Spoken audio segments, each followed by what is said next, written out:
they will be left with two choices: either you upgrade yourself, or you go extinct, unfortunately. And again, like it or not, this is what's going to happen, and it's sad, but this is coming. Most of the people became lazy. It's definitely going to be scary.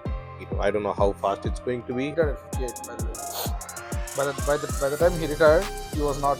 He don't even hold single cent. Even now, to this point, he don't hold any cent. But I work I work my ass off actually. There is no overtime. Like for in the salary, for most of the company salary, they don't pay overtime. Right? Critical thinking skill set of people is diminishing. People are thinking less and less and less. People are becoming autonomous in their decision making. They're not becoming rational thinkers. So hopefully people going back to critical thinking is one short way. People may still struggling to do things based on what level of infrastructure they have. The world is forever evolving, and you need to be on top of technologies.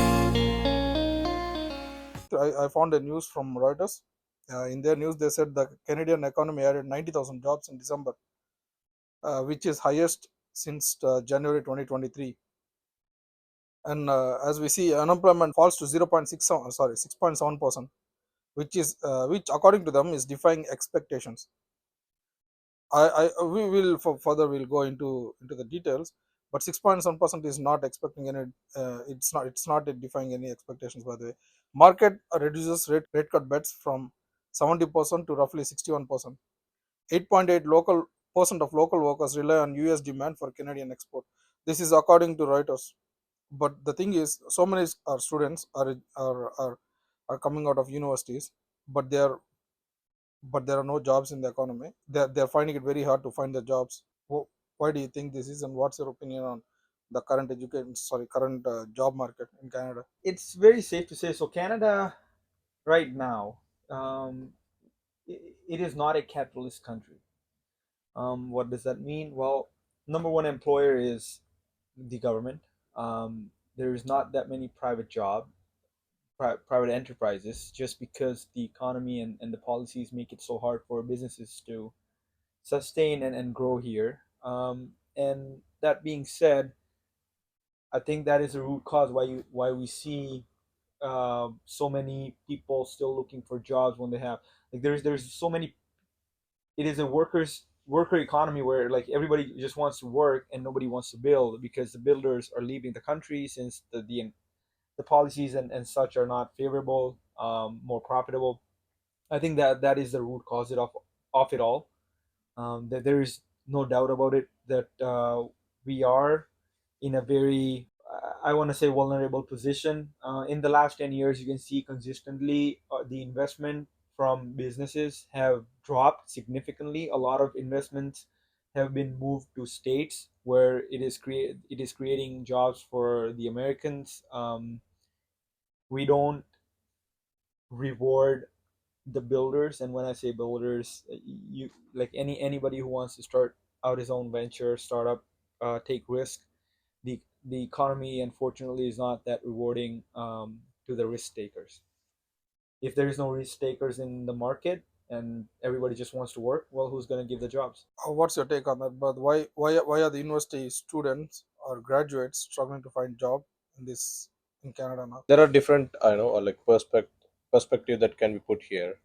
One is, what is the level of opportunity that is currently available in the market against how many number of graduates who was coming out of the college, right? And the colleges can produce many graduates every year, and the land of opportunity where it used to be, which is Canada, right, is the still having all such opportunity for the level of graduates they are coming out every single year. Specifically in 2025, there have been a good number of students who has come in the past, I know, for studies, who has been equally told as like not as much as students who's coming to study are showing up in colleges. And how much of reality that brings to, the opportunity, are they really here to study, or is there a expectation that to use the existing opportunity here in Canada, by using their, like knowledge what they have already have, from anywhere outside the country, if they are traveling as an international student, or if there are students who are within Canada as well, right? What is actually available for them in college to study, is that being utilized by the students is one aspect, and number two, even if they are in the college and graduating, is there enough opportunity out in the market, right? And even if there is enough opportunity in the market, based on the current economic condition, are there opportunities being accepted by the employers to give the opportunity to the individuals, is finally the third aspect. I think it's very safe to say we're not creating that many opportunities. Period. There is no doubt about it. People can, I've seen a lot of people, immigration lawyers and such. Oh, here's that opportunity, that opportunity. We've seen a lot of influx of people, like, and also students who are coming here for education, has been not into, I how do we put it, not into the programs that really matter. It's very safe to say. They see a lot of immigrants, students that are coming here. All they see is an easy way to become a permanent resident and join the economy. I think, and so I came here as a student, a decade ago. I did my high school back home and came right after. I did my education here. I did my work. I worked for a lot of. I served my time to become eligible to become a permanent resident, and then now I'm a permanent resident and such. But when I came here, I studied robotics and automation. I knew I had an aptitude for mechanical, robotics, physics, science perspective. So I knew my strength back in high school. I was leaning. I was always a math student, and I knew that robotics and automation will definitely have a future in in the world. So that's why I chose that education, and I studied that and entered the workforce. Learned a lot on the floor. I still do right now, and I cannot emphasize enough. Like you never basically stop learning, right? Like the Hmm. fields are Yeah. the world is forever evolving, and you need to be on top of technologies and in a lot of areas. So if you're a student and coming here to complete a random program to get into the workforce, I'm sorry, the opportunities are basically none, zero. Very safe to say. Um, if you think of a career or if you think of career seriously in any particular field, there's always opportunities to grow in any career, be it medical, robotics, automation, anything basically, pharmaceuticals. The defense is big, space industry is now getting big, so there's always going to be opportunities. In the current state of our economy, unfortunately, we're not in a true free capital market that will allow builders and risk takers to come in and create those opportunities. But um, I think that's the future. So as soon as, let's say, for example, the Pierre Polyev comes in and the steps that he's proposing to take and make a radical change to our economy, if that goes through, Canada will need tons and tons of risk takers, entrepreneurs who are coming up with unique ideas, starting out there, risking it all for their new businesses. And that will create a lot of opportunities. But looking at the news, is the do, can we say that the job market itself is in crisis? Like if we are looking at this news article from tradingeconomics.com, according to them, the employment in Canada increased only by, okay, it is increased by 90.9% in December 2024, and employment change in Canada is average 18.91, 18.91 thousand from 1976. But if you look at the chart, overall chart, unemployment reduced by up to what, 6.7%, So employment in Canada full-time male is 0.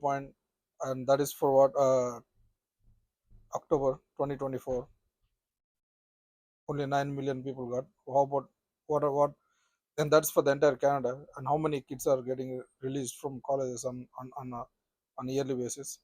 Overall, if you look at overall unemployment, it is 6.8% in November. And the news that Reuters said is we had it reached like it is above the expectations, right?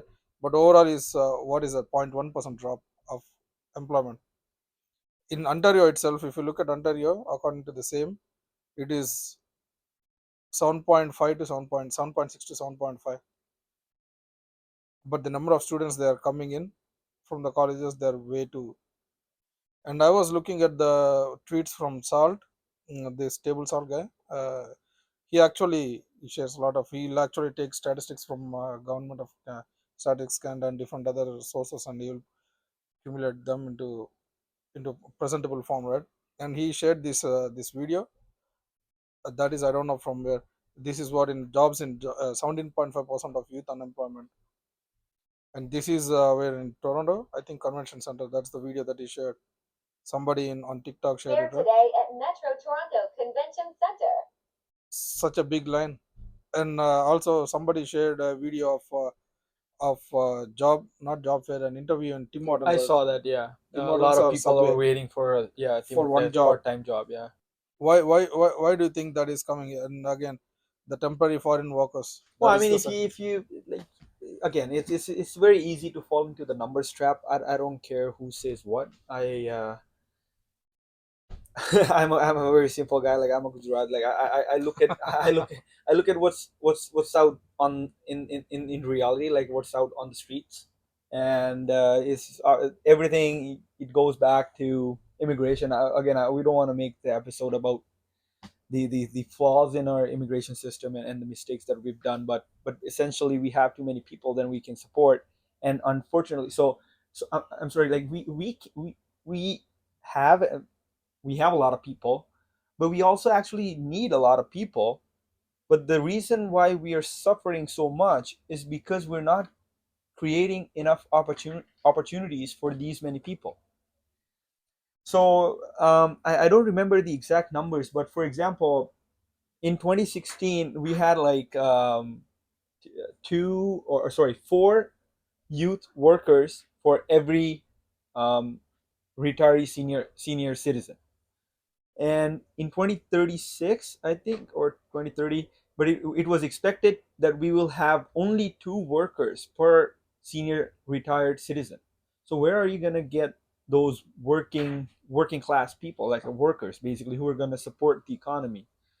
So the influx of people, it it sort of makes sense that you needed the workforce, but we never the policies and changes in their stances, it created a lot of strangulation of businesses and prevented businesses to create enough opportunities for the people that we're bringing in.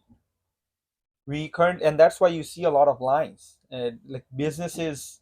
You don't see that many businesses. If you A lot of businesses that come up for sale, and a lot of, those are small businesses, basically convenience stores, food joints, food restaurants, whatever. But we don't have the economy does not enable them to sustain. You can't have 100 Tim Horton joints, for example, like that's all. Long story short, yes, we do have a problem, but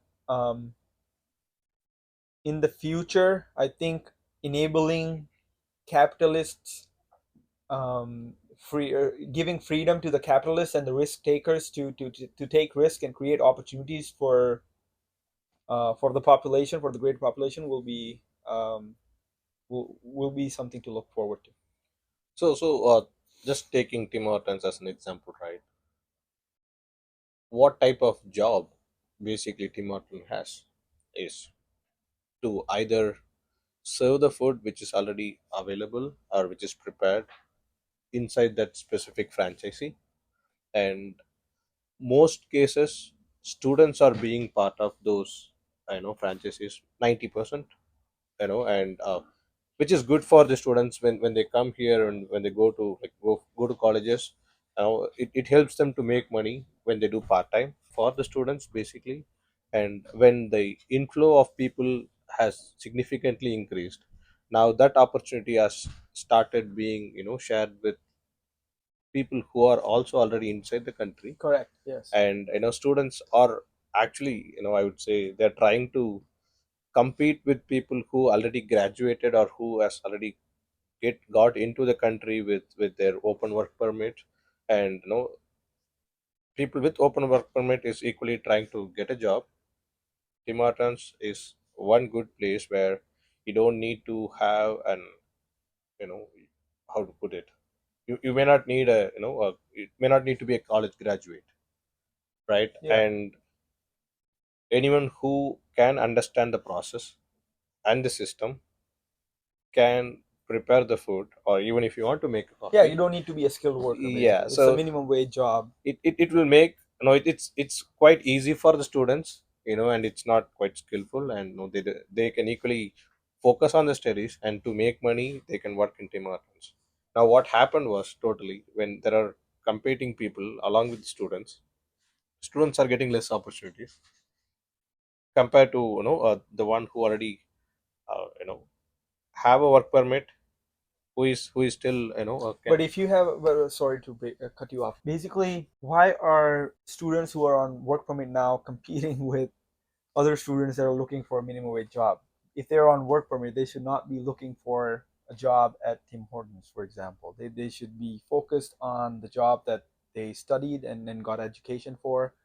And supposedly it should also not supposedly, it should also be something that Canada and the economy and the country needs right now, be it trades, medical, engineers, manufacturing. It could be any number of those things that are essential for Canada, and for Canada to self sustain basically, and not something, just a minimum wage job. But not to deny the fact, people who are into the country already, right, and competing with the students, why would they really need a job in Tim Hortons, which is a really valid way to see it.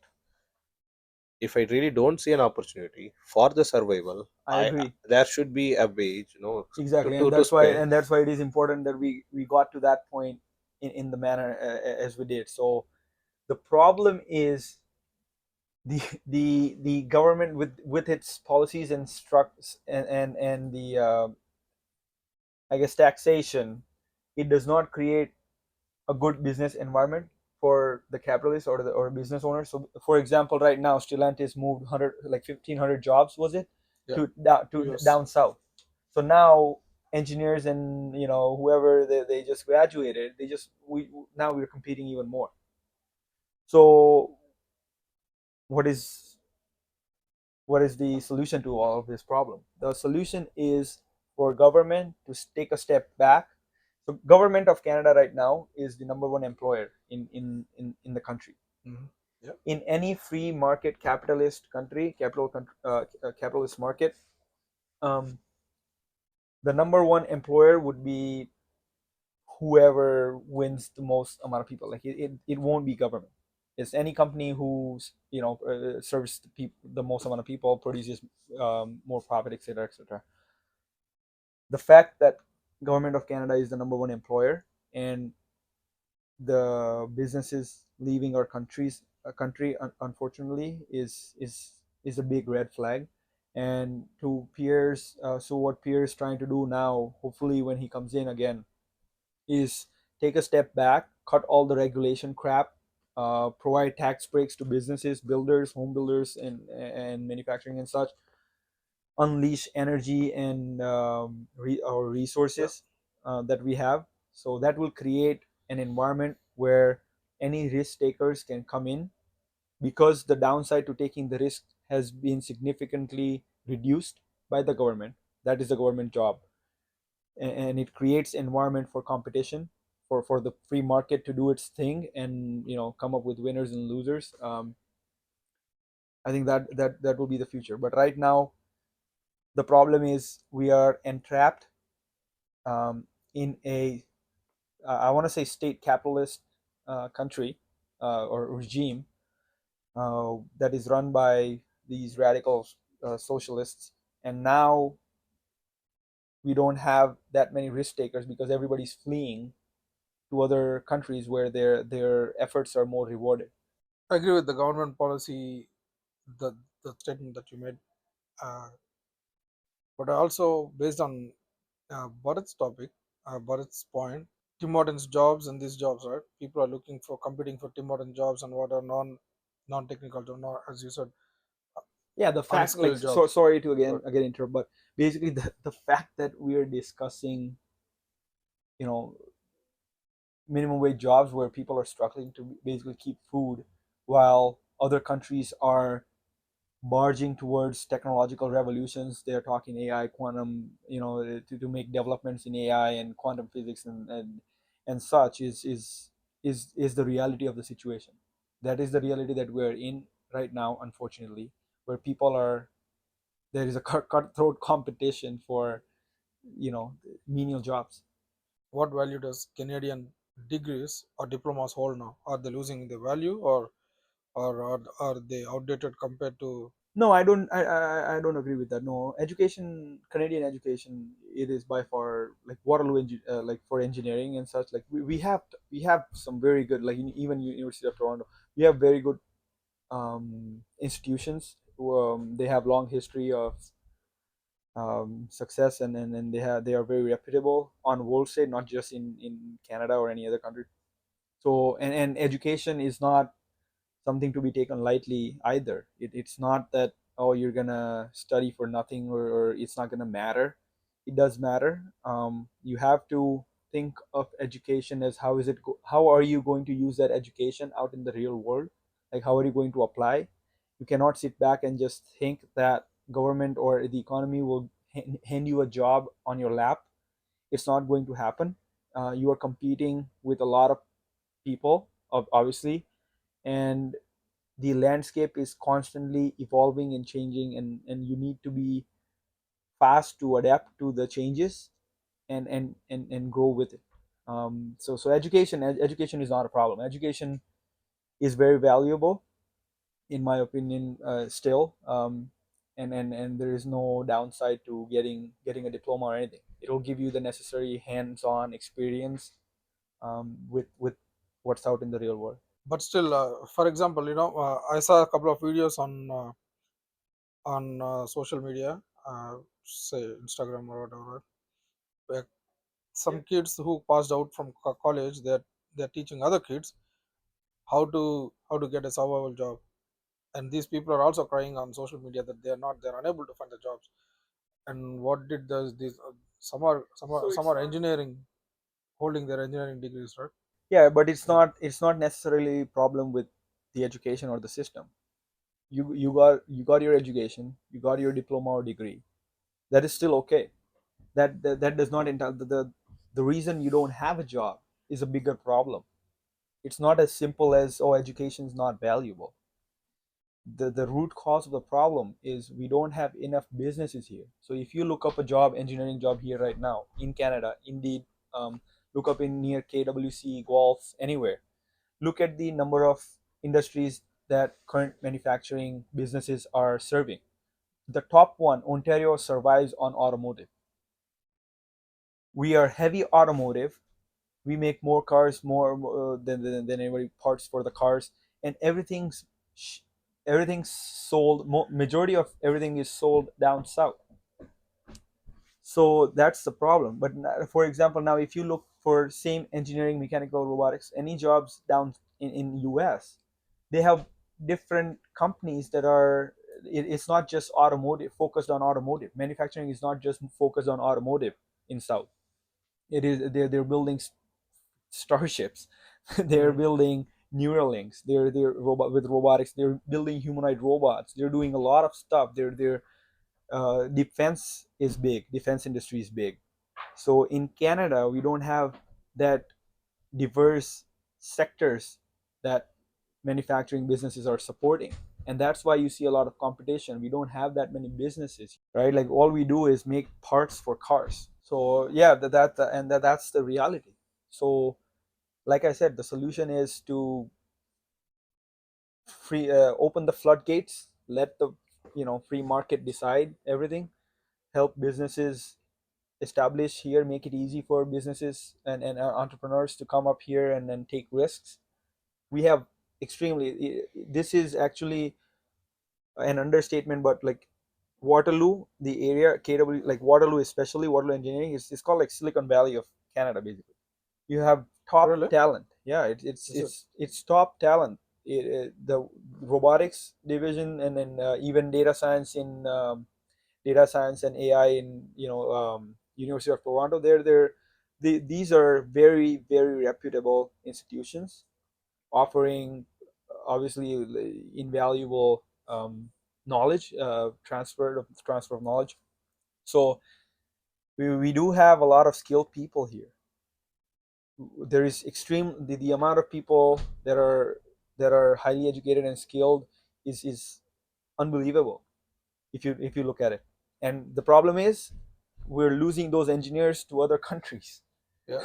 because we don't have businesses here So, that can so basically make good I'm use of I'm them. smiling here. Sorry to interrupt. I'm No smiling here worries. because there are a lot of students coming internationally to into the country, like, and I would see equally they came here to learn the knowledge, Yeah. right? Get the knowledge and then use the knowledge in the place where they really see a need Yeah, to make some magics there, where people may still struggling to do things based on what level of infrastructure they have in different in different countries. yeah, And now me coming from a different country and studying here in Canada, I might have had an aspiration before coming here, so I will get this knowledge or read something different, which is going to be useful not just to me or for my career growth, but if I can do something for the good, yeah, and something yeah, groundbreaking. yeah, Yeah, yeah, with what limited level of resource which is available in the country, but make use of it, and that will bring a difference to to a yeah, more general public. That's a different way of thinking too, because yeah. It's just like in the current state, we just don't give them the platform to make best use of their skills and what they've learned. Basically, that is all, and it will change very quickly. The question is, do we have the people who are willing to capitalize on it? So for and what I mean by that is, so for example, in states, they're with Department of Government Efficiency, they're getting out of the way of the businesses and the people. They're getting out, like tax cuts. They're talking tax cuts, deregulation, and everything. And they have so many businesses, entrepreneurs that are willing to capitalize on it. It's like, okay, government stepping out, I should double down on basically everything. Do we have that kind of people here, and do we have them enough? No, you're talking from government level. I'm looking at the students or the people who are job seekers level, not from the Yeah, government so side. but what are they gonna do? I wanted to ask, like, we all has been a student sometime back, but not here in Canada, so No, I'm here. Yeah, oh, you studied here I too, did I my didn't I know that. studied engineering here. here. Yes, yeah. Right, so from your days of studying in a college and graduating it and looking for a job, what type of challenges that you might have faced during that time period, and compared to what the students are seeing now, right? Is there any kind of experience or kind of a tip, or kind of So any information that can be shared by based on your experience, or the news, or any experience that your friends might have shared with you, that will be really helpful for the listeners, especially the students. Yeah, biggest thing is yeah, I did my engineering back home. I worked there for what 10, 12 years, and then I applied for my PR. And when I came here, I did not find a job. To be honest, I landed in Ottawa. I stayed there for a month or two, and then I did not find a job. Then my uncle, he went to fill the gas in Petro Canada there, and there is this Pakistani guy. He's like, okay, I see you every day coming here, and then what are you doing? I was like, no, I just came here. It's like a week. I'm searching for the job. And he's like, are you ready to do any job? I was like, yeah, until and unless it is good one, right? Good in the sense like no nothing wrong. Any job, let it be clean job, white collar, black collar, blue collar, whatever collar, right? And he's like, okay. He gave me a contact. He said, okay, call this number, go there. He will give you the job. I went there and I got the job, by the way. But the very first job I did is cleaning toilets and cleaning the floor in a gas station. That is the very first job.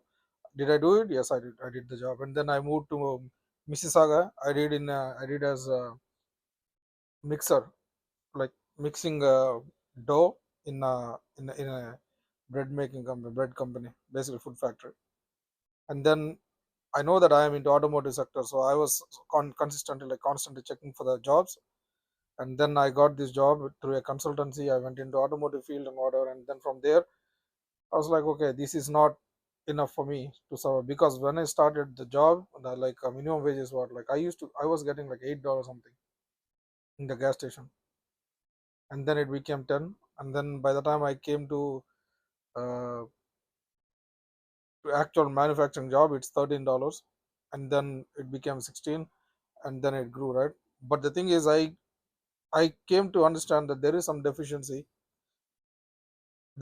in with me actually. That's the reason I'm not finding the job. So I was like, I discussed with different people, and then they said, why don't you do the job? Why don't you do a course here?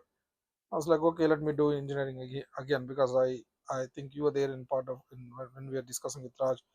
Uh, for me, I want to be stay mechanical, right? So any job mechanical, and it would be Yeah, better if it the is mighty mighty mechanic. mechanical. Yeah, and it is engineering, right? So I did my mechanical engineering here, and after that I did not get. Did I get the job? No, no. Actually, the thing is, I was working in some location, and then during my engineering, I think I was waiting to submit my thesis. Actually, like not project. During that time, some company called me. Okay, we have this requirement, blah blah blah, whatever. And then we want to come. Yeah, I came. But after that, when I came, I do remember I worked my ass off actually. There is no overtime. Like for in the salary people, for most of the company salary people, they don't pay overtime. So in that company they don't pay overtime. But the company needed somebody who can spend more time for the company, right? Whatever it is, right? I don't want to go into that details because that may yeah. But the thing is, yeah, I spend more hours working at the company. You can ask anybody that people who know me. Every Saturday I'm there. Saturday night, Sunday night I'm there. Sunday night until 10:30 I will be there, and Monday morning 3:30 I will start my car, go there, start fixing, right? And I fix a lot of stuff there. I did work 2,400 hours overtime in whatever span I was there, right? If you ask me, for the students, it is not about the degree. No, degree plays a important role, by the way, but that's different, right? But it's not about just the education, right? It's about the mentality, especially after the COVID. If you ask me, I'm very old school. All I know is if I get a task, I will not sleep until I finish the task, no matter what. If it fails, it fails. If I'm successful, that's success. But I'm not worried about result. For me, finishing the task is important. I don't worry about how much effort I have to put in. How many hours I have to work. Being lazy is not something in my mind, right? But especially after the COVID, if you notice, the kids or students, even like everybody, most of the people became lazy. I don't know if you observed it or not. Recently, I think I forwarded you a video in which one student he's explaining about how the life will be in Canada. According to him, people who are comes in, or even the students, right? They have to struggle hard, they have to work hard, whatever, blah blah blah. And then he is asking government to give him more support. He's expecting the from government that that the support for the students or the people newcomers be increased, right? So people become lazy. It's not about, if you ask me, the job market, there are lots of jobs. No, there are no jobs, to be honest. People are losing jobs everywhere. It is not just about jobs or whatever degree that they are doing. If you ask me, in my experience, it is about the mentality. First thing, people should have zeal to work. People who want to settle with whatever they have, they will always remain the same. For me, it's not. For me, my target is to, I have my own target, and my kids or my family. My family is not that rich. My father started with nothing. He left everything, his property, his relatives and everything, and he came to a different location, started his life from nothing. By the time he retired at 58, by the way. By the time he retired, he was not, he don't even hold single cent. Even now, at to this point, he don't hold any debt. For me, as a landed here long back, I was holding a lot of debt. Long, like, it's a lot of debt for me. So if you ask me, it's just the mentality, it's the zeal, and I don't want to say what. It's again entirely depending on government policies too. So here's my counter argument to the point that you're trying to make. So you're saying that people don't have enough zeal, or they've gotten lazy, not wanting to work enough. So number one point, Canadians are 60%. Canadians need to work 60% more than an average American to make the same amount of money. This is, by the way, fact stated by Pierre Polyev. Now that's a fact. So Canadians need to work more to make the same amount of money, basically to be just as productive as the American counterpart. The second point, But it is one. Sorry. Can I just finish? uh So it is one. The one perspective is to think, okay, people are lazy and they're not working enough. The other perspective is maybe the government is making it easier to sit back and eat money than go work, which is also true. Yeah. I have started questioning my decisions as to, like, should I be working as hard as, because the incentive is not there. They're taking the incentive out. There's no doubt about it. And like I said, I'm not saying what's true, but both perspectives are pretty accurate. I So did not want to interrupt you, yeah, but no, yeah. that statement excited me. When someone says, if you want to be like, or get some lifestyle like US, like, a person in US have, you have to work X number of hours, because this is not US. So And and that's a fact. Sorry. So that and if you watch that podcast, he said, like, so basically GDP per working hour for an American is $80. So their GDP divided by number of hours worked, per hour they make 80 bucks. For us, it's like around 50, which is like, so basically we need to work 60% more. And now you're talking, okay, we're talking about overtime. Why do we need to work overtime? Why can so the middle class dream. So a decade ago, Canadian middle class was one of the most affluent around the world. If you were in middle class income, 10 years ago in Canada, you were way better off. You didn't need to work as hard, maybe, as you do now. There are a couple of questions. I would ask you. 60%. Okay, peer poly said. so, before going into the question, right, I just want to give my opinion for what you said. Post COVID, where many people who were seem to be, like, lazy, it's quite a good statement, or no, kind of an acceptable statement too. Because pre COVID, everyone were have to go to an office to work, and no, there were different way of utilizing their hours, moving out of their home, and they have to do that as a daily routine. But since COVID, no, when it was, you know at close to 6 months, probably, that's how it was, right? Like, 6 months, no one should come out of their home, and they have to be like just sit in their same house, see face to face, work remotely, and being working remotely make more productive. Not everyone, but most of the population, they fall into a routine, do anything for 1 month or 1 to 3 months, that's going to be an habit for you. So if I was going to a gym for, for as a regular routine prior to COVID, though I have equipment in my home, I have a membership. I used to go, so that makes us a routine. When I'm only within the home, like when I'm not stepping outside the home, there are lots and lots of excuses that can set to myself just not to do that routine, because my routine is go out and work out and then come back home, so that there is going to be a kind of time spent.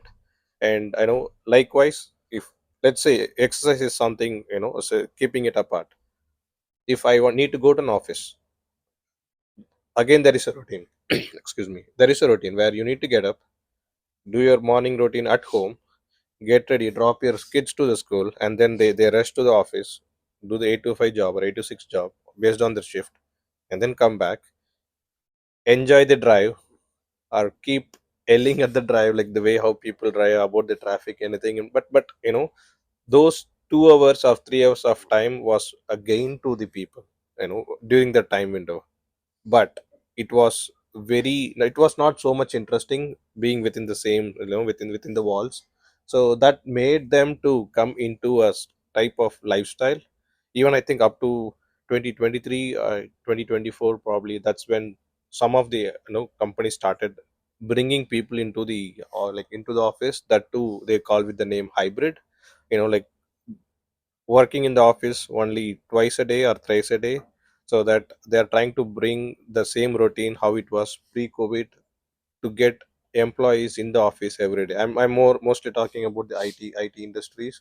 Manufacturing excuse me, manufacturing industries might work differently, but no, IT is something, more I'm talking about. Yeah. I will come to you. I Yeah, I know it was a very, I I, think that's very subjective. yeah, Um, I have some points for you too, by the way. But I want to finish with Meet first. Meet, yeah, he said Polio said it's 65% we have to work more, right? There is something that we are missing here. US economy is a way bigger economy. No, but GDP divided by number of hours. So you're making $100 and you're working whatever. So per hour you're working what?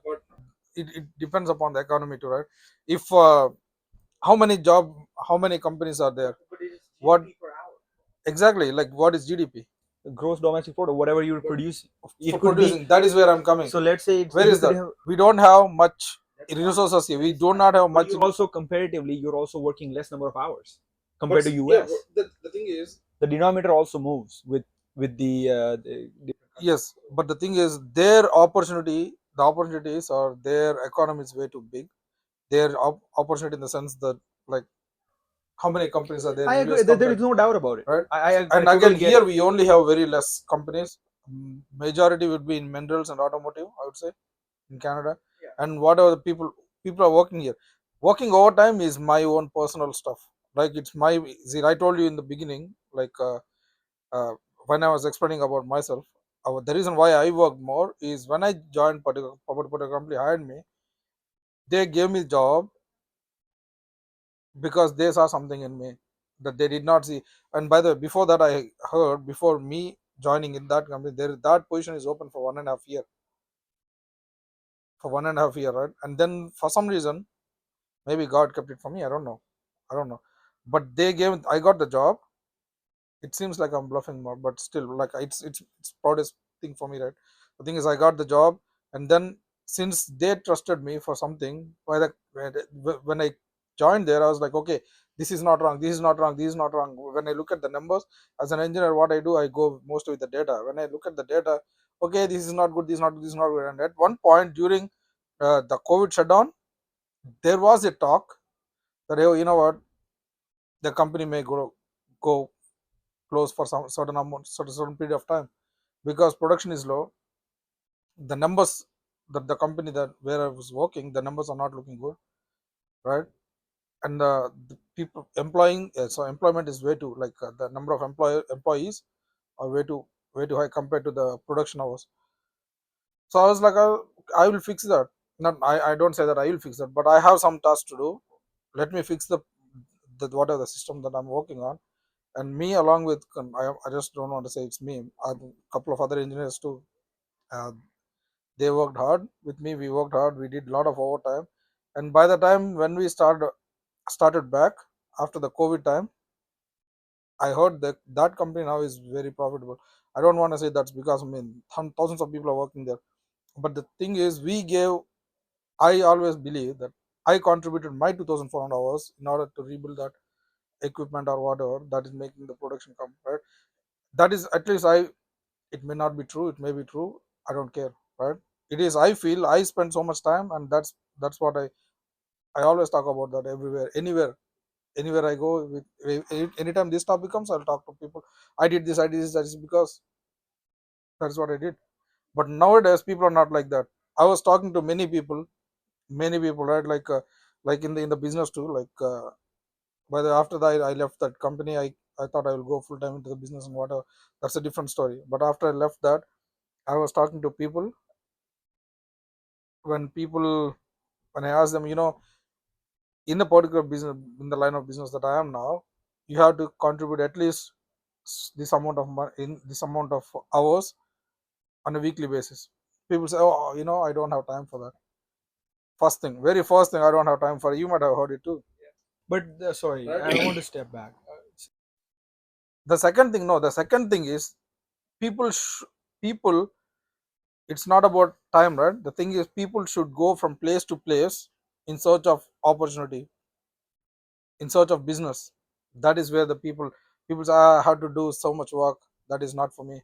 That is not my cup of tea. Some people will say, that's not my cup of, no, what is a piece of cake. People talk lots of what you call, lots of excuse. Yeah. I want to take a step back. So it started. So we started with students right now facing the current job crisis. Let's put it that way. And when we're discussing our experiences, yeah, like I don't I don't see people, like, yeah, there's lots of people obviously, and there's different kinds of people. Some might want to do this kind of work, some might want to do that kind of work, some might not have time for this, some might have time for that, vice versa.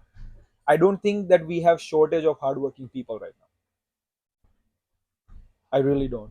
There are people wanting, and they're willing, and they're already doing a lot of work. I disagree to the fact that,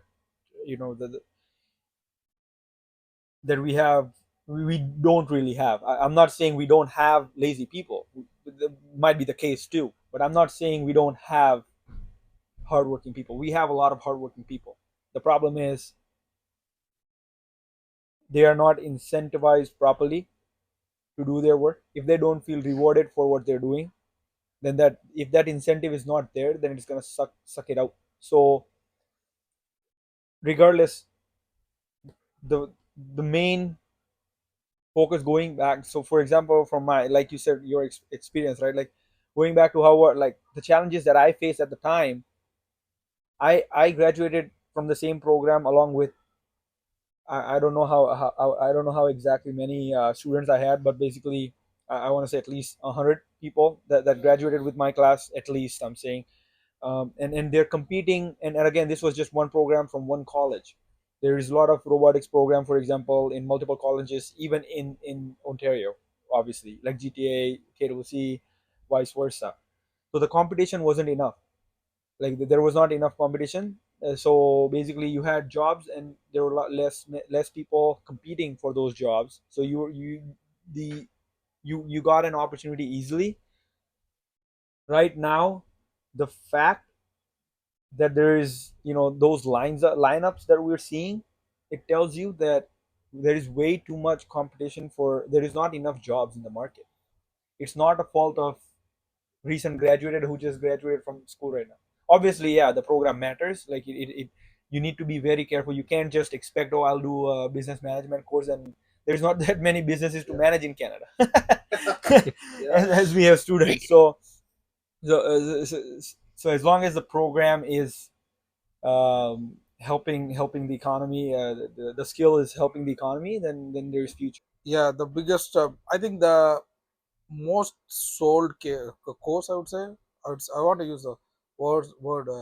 I want to phrase it with most sold, because that's course are selling bullshit, by the way, right?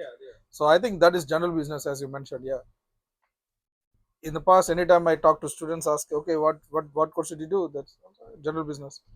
General business. This, that, right? And what is that? That's the reason, right? Like it was an easy way for them to, oh, it's an easy program. I remember very first time when I took robotics, like a lot of students, that are not, well, not a lot of, like a lot of immigrants that came along with me, they kind of tried to warn me, oh, it's very difficult program, yada yada yada, and I'm like, and I still did it obviously. Um, there's people looking for an easy way out. Oh, I'll do this easy program, finish my year two, and then get it done. But that's not how it works. If you're looking for one, there is no easy way out. You're gonna have to work.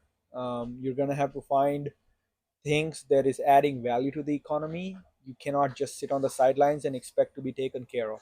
That is not how it should work. It has been working for a long time now. But that is not gonna work in the future. So I think that is where we started bringing the topic about lazy. Lazy was kind of a habit now, and you already stated that there are a lot of hardworking people, which is not a fact to deny. But equally now, when automation and AI are emerging, how a hardworking individual is going to compete? Is that a competition with an automatic robot, or any robots which is kind of expected to replace the entry level jobs, or what level of like competition that we I, can expect, for even it could be a student, or it could be any industry where there are people who are currently working or having you know so it is a very broad question. If you're asking what is the impact of robotics and AI going to be on it could be any job, right? Like it could be a labor job, it could be like assembly, it could be skilled job, agentic job. I and you should very well expect it to affect basically, I want to say majority or all of the entry level or labor jobs in the future, in the next decade at least. Mhm. In the next decade, for example, like any basically right now they're already training humanoid robots. Like forget about industrial robots. There is humanoid robots that can do all the tasks, Yeah, and it is the future. It is going to happen. It is coming. It is coming very fast, and it will hit us like a tsunami that we have not seen. Are we ready for that sort of takeover of all the jobs and everything? I don't think so, but nonetheless, it will still happen. There nobody can stop yeah, yeah. because it is just lucrative. Like for example, if you can have like a humanoid robot for I don't know 20-30 grand, and it can do all your jobs at home. Hmm. If it can do the yard work, it can clean up your garage, home, snow removal and everything. And again, people might think that, oh, this is some Terminator shit. It seems very futuristic. It's really not. You should see what the cutting edge robotics and AI technology is right now. And like I said, it will come very fast and it will hit us like a tsunami. We're not prepared for it. I'm not saying we're prepared for it, but it will hit us nonetheless. So this is where I was like just thinking, because we started with the topic of students and their employment, how they are So what looking is for the future of jobs. jobs? Basically, what Yeah. skills? I think critical thinking is one of them. Critical thinking is because right now, think about it, right? Like everybody wants to know about a subject, know about that one thing in a 30-second reel, Instagram reel, or a short. Basically, they want to know AI in 30 seconds, or they want to know what happened, what Trump made in like 30 seconds. It's the skills, the critical thinking skill set of people is diminishing. People are thinking less and less and less. People are becoming autonomous in their decision making. They're not becoming rational thinkers. So hopefully people going back to critical thinking is one short way. Um, is essentially like the future. It will help them in any aspect. Obviously, working close to cutting edge in any field. AI or robotics. AI and robotics is one thing, right? There is AI and robotics, implementation of AI and robotics in manufacturing. There's implementation of that in IT software development. There's implementation of that in biology, in medicine and pharmaceuticals, for example, drug manufacturing, etc. Drug, even finding drugs and etc. So you could be a professional or a skilled person in any of the gazillion different sectors, and it will still help, like having that critical thinking, rational thinking, and then obviously adapting to the latest technology will help you go a long way. But if you're looking like a manual labor job, I'm afraid, and I it is very safe to say that it's not going to be like robots are going to take care of all those jobs. You won't have to do any sort of manual labor. Yeah, but the thing is, AI is not something new. AI is not Yes, something new. I Let's agree. let's let's go 15 years ago, 15 years backwards, right? What are those? Let's just go with this. Stick to washing machines, household items, equipment, right? Washing machines. They're obviously AI. They're automated washing machines, right? And then robot. The what do you call this? Sweeper. What do you call it? Yeah, robot. Robotic cleaner. Yeah. So what is that? That's AI. So AI is always there. No, I have to. I think I have to disagree. It's not AI. It's not artificial intelligence, right? It's those are sort of machines, robots doing some one specific tasks.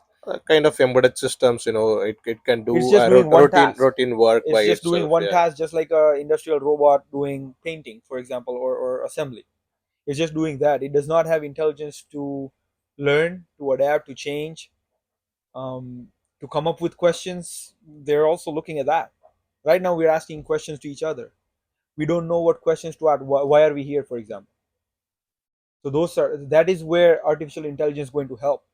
Artificial intelligence is going to help in drug development. For example, right now, again, I'm just throwing example. I don't know much about the field, but basically, let's say development for cancer medicine. The way drug development works is you have, what do we have now, 130 elements on the periodic table, chemistry. They mix match in different proportions, you treat them differently, and come up with ways, and then you do it happens on a petri, it starts from a petri dish, and then it goes to rodents and rats and rabbits and animals, and then it comes to us, okay, human trials and everything. That's the whole 14 or 10 year drug testing development basically project. And that's one, like, all along the way, let's say you did that for 6 8 years, and now you fail human trials. Guess what, you're going back to the drawing board. So this is what AI will help accelerate in doing all those trials. So, and you mentioned that, okay, it was in the past. Yes, agreed. AI has been talked about like decades earlier. What changed? One number one thing that changed is it passed a litmus test, most recently, of the Turing test. It was a litmus, like it was the holy grail. Like basically, it was mimicking a human, and we take it for granted how monumental that was. So basically, it was talking to a human, and human could not detect that it was a machine or a human. Passing the Turing test was a giant leap, and all the progress in AI and robotics that happened and is happening after that, it is going to grow exponentially. It is going, and that's why I'm saying that it will come very fast. We will not be ready for it. And it's very important for us to foresee that, and be able to adapt and change to the upcoming technological revolutions. So if that is the case, then if it can think, if it can, no, I would not say it. We are using it, right? It's not something it, but Oh, you can call it he I don't or know. they. I don't I want to don't go that care. route. He, him. I don't want to go that way. But but yeah, right? It is. So for example, right? Even AI cannot do everything. Yeah, complex mathematics. Not Yeah, right now. even in future, I would say. What it cannot do? No, even in Tell future, me something. Tell me something it cannot no, do. it is just like, for example, take any take even OpenAI, right? They are using AI. Whatever. It's a set of code that's gathering data from different sources. It is not thinking. It is not think. No, it is not thinking. Even let's say Grok. Grok is not thinking. We No, can it is say that, exact. yeah, this is Even in maybe future, not a baby yet. It's trying The to be. even in future, you are it or the AI software, whatever, right? It is not going to create information by itself. It is going to take Not yet. information. That's the point. That not Never, yet. I would say never. And I can, well, I can prove it to you. So, long time back, this is back in the early days, right? Like people, okay, oh, AI, artificial, let's do math. People thought, oh, defeating a top level chess grandmaster was a big thing. It was impossible Yeah, yeah. for AI. It did it. They said, oh, it was impossible to beat the to pass the Turing test. Turing test was the holy grail. Like, basically, like, okay, can AI fool a human being into thinking that it is a human?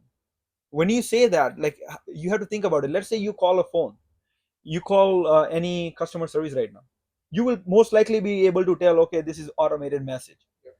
To be able to fool you into thinking that it is a human is a big step, and it passed that. After doing that, and I think it was before, but maybe after. But there was another game. I don't know if you guys know Go. They call it game is Go.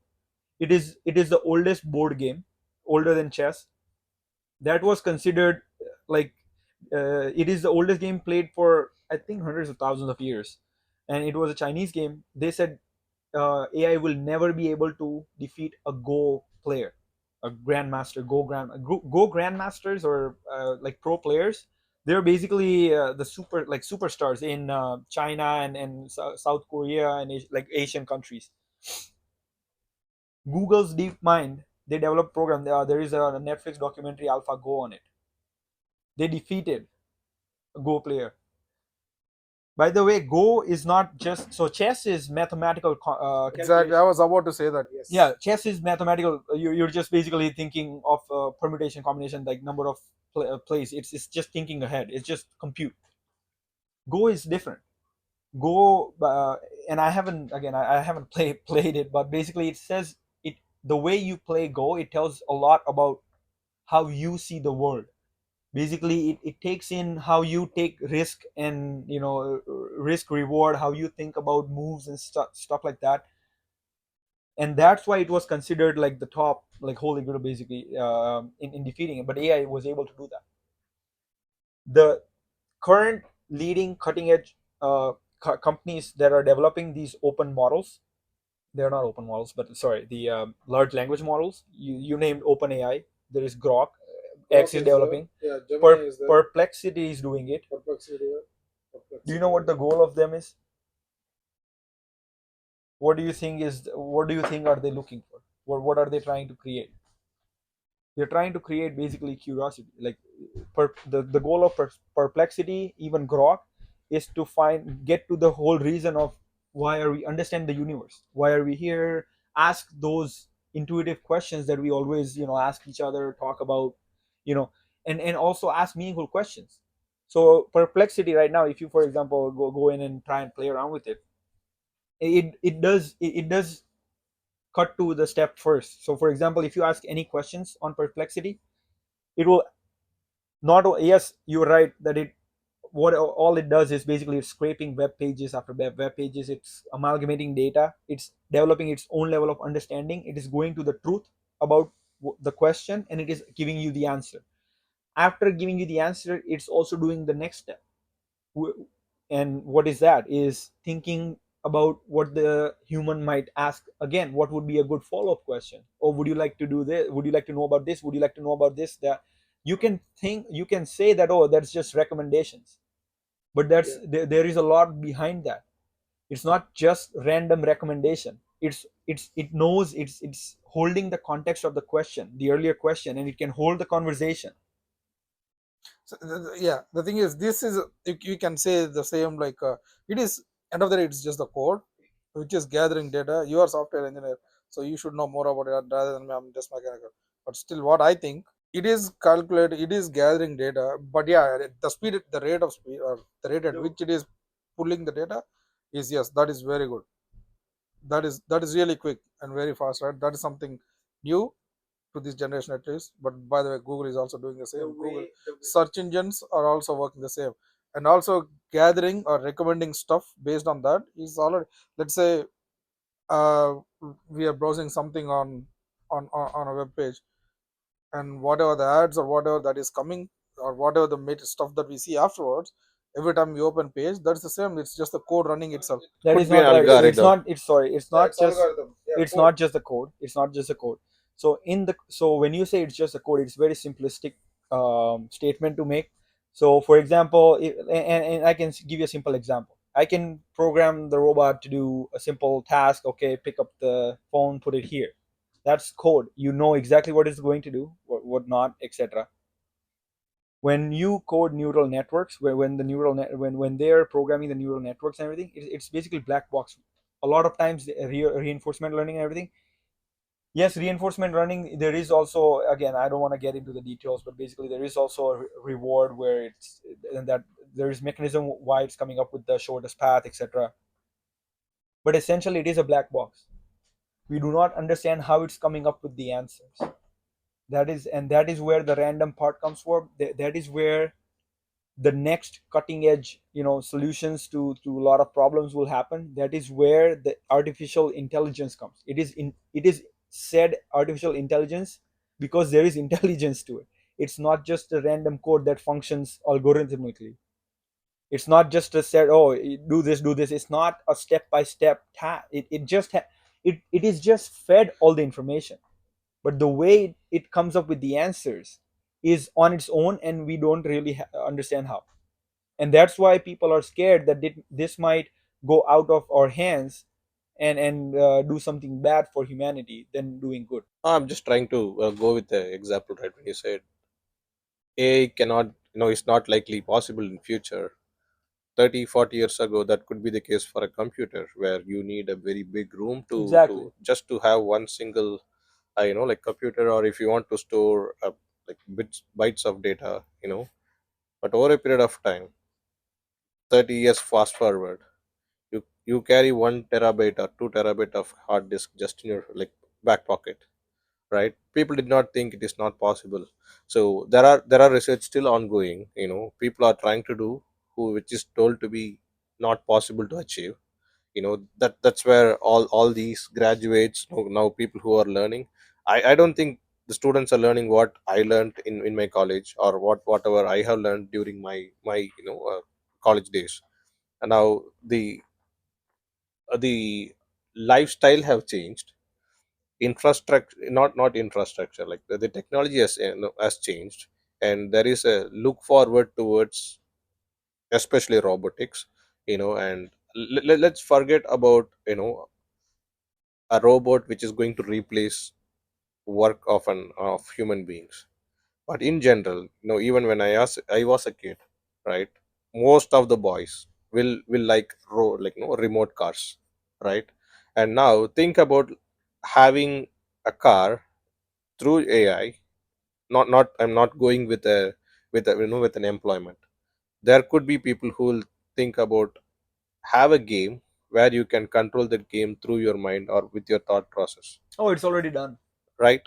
So It's already, yeah. yeah, because people first think, it is more how crazy you are to go with an Yeah, because idea, right? Like, Neuralink is already doing that, right? Yeah, I was about to ask the same. So there is some medium there. Human machine interface. Yeah. Exactly, there is a medium there. You are not controlling it with your brain alone. There is something that is inserted in the brain. So that is not so okay with just by looking at that. So we are giving a medium, right? In before it was remote in the, as so for the same example, remote, you are controlling with your hand, finger holding it in the hand, finger controlling the finger. Now you are inserted into mind, into brain, now you connected to your don't, mind. yeah, now I don't Yeah, have something only to control this. with Yeah, my you with are my not holding, joystick. but there Yeah, is a medium. Before remote is the medium, you are still controlling it. Now your brain is there. You are thinking to do. You are controlling, but the remote is up, is inside your brain, now the right? next level is, instead of having the control in my mind, what if I have the control directly in that object? So that is where making that object to think by itself artificially, it That is is going to yeah. have all the data.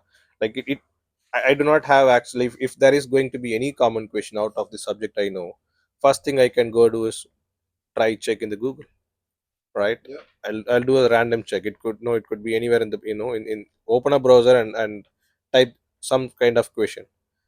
If that is the same a human being is doing, if it is a object, and no, it can be any object, but if let's say it is a robot, right, it can be a simple box. It can sit there and get all the data and give it back to me. Now I don't need to go and type it. All I'm going to do is I'm going to ask for a question. The Alexa does that now, right? It's going to give that answer. What if an Alexa have, let me not use the name Alexa, right? What if there is a robo which have a wheel, or kind of which have a locomotive object to walk around in the home. If I need to go take an object, and bring it to me, probably a TV remote, right? I don't find my remote. I'm looking for my remote. Let's say, in, I have two kids at home. I never know where they place the remote sometimes. Or sometimes they will play and then throw the battery away. I need to find my battery. I can instruct a robot, look for the battery in the home.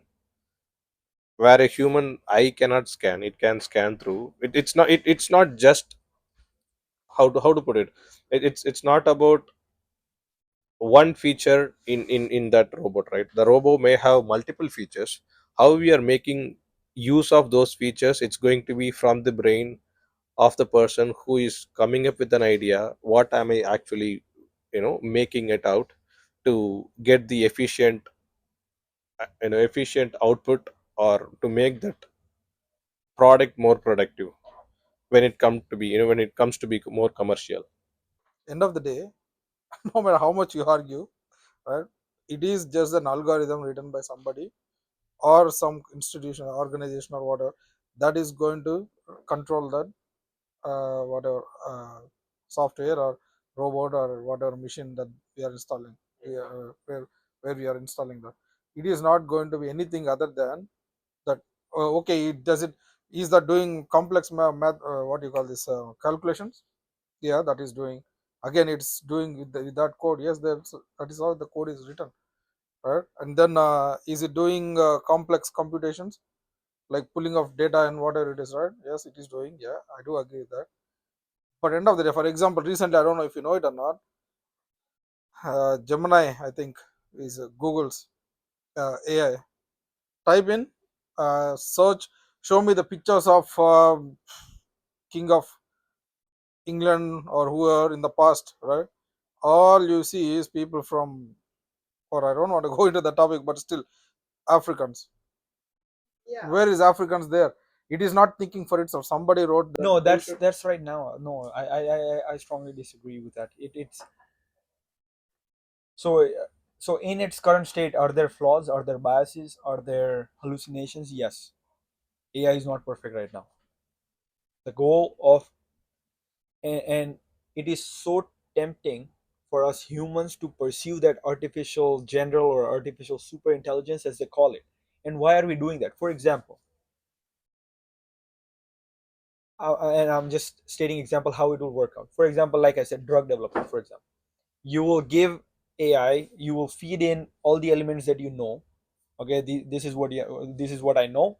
Come up with an do the random test, do the compute, and come up with a random number that will the composition of one or many materials or elements, and then come up with a medicine. So it will start like that, and that's how we start. Like, humans are prompting it to search for something. Right now, that's what you mean, right? Like, humans are prompting, you're entering, even when you go on Perplexity, chat GPT, you are prompting it. It will, and this is what everybody's pursuing, by the way. It's not just me stating some futuristic utopian world, like describing some utopian world. This is actually what these cutting edge technologies are pursuing. They want to pursue it as far as you don't have to even enter a prompt. It will tell you what to do, what is looking for example. People might give us, oh, this is our political structure, this is our problem, these are our problems, etc. How do we manage ourselves? Like, we are 7 billion people divided in 200 and some odd countries, 250 countries, divided by borders, doing some stupid random shit, bombing each other, killing each other. How do we fix this? It'll come up with an answer. So it starts with the prompt, but eventually it will eliminate your need to prompt it. And Yeah, that is the fear of everybody. At that point, you're not going to be human because exactly. Yes, that's what I'm saying, right? Complex math calculations or doing complex what do you call this, like even for the drugs. So in order to do that chemical reaction or chain reaction, for us, for stoichiometry, right? For us to in order to do a stoichiometric calculation, it will take at least 20 minutes. But that would just be a basic calculation, chemical reaction, whatever, right? But for computer, yeah, it will take very less time. It will do that instantly or whatever, right? Yeah, I do agree with that. But at the end of the day, it's just a code. That's what I'm saying. And for example, for that computing, yeah, I don't know if you I was following this politics, US politics, very closely, even now, by the way. You can see that running there too. Anyways, not in the other tab. So during that election, as the votes came in, I was watching this Bud David's podcast, uh, and then in that they were announcing the results like an hour ago. I'm sorry, an hour before the actual results came in. Like what do you call those? Yeah, the actual results, right? They are declaring winner. Okay, Trump on Florida, Trump on this, Trump on that, Trump on the, Trump on this, and that is 1 hour or 1.5 hour before actual AP News, I think, is the one. Associated Press, right? They declare them winner, right, or loser, whatever it is. How is that? Because they're using their own AI, VTA, whatever it is, right? But it's just small part of, or I don't want to say, but still, they are doing just based on the number of people, number of votes cast. It's again statistics, right? They're just doing statistical calculations and then saying, okay, after this, no matter how many votes come, Kamala or whoever cannot win, Well, it's just simple right? majority. I It's don't think just there is simple, yeah. any AI or anything. They use that, and they use just that, yeah, simple. But they're gathering data from somebody, right? They are pulling the data very quickly. Whatever I feel, they mentioned they are using their own AI, whatever. I do agree with that. But the thing is, whatever we people are thinking it will do on its own, I don't. Maybe I'll Well, put you'll it in find this out. way. No, I'll put it in this way. Even if I'm not going to the extreme level of making a robot doing things individually, right? Inventing something using automation, it's definitely going to be scary. I don't know how fast it's going to be, but let's say 100 people working in an organization, probably 50% of that can be taken by a couple of robots, or maybe equal number of robots.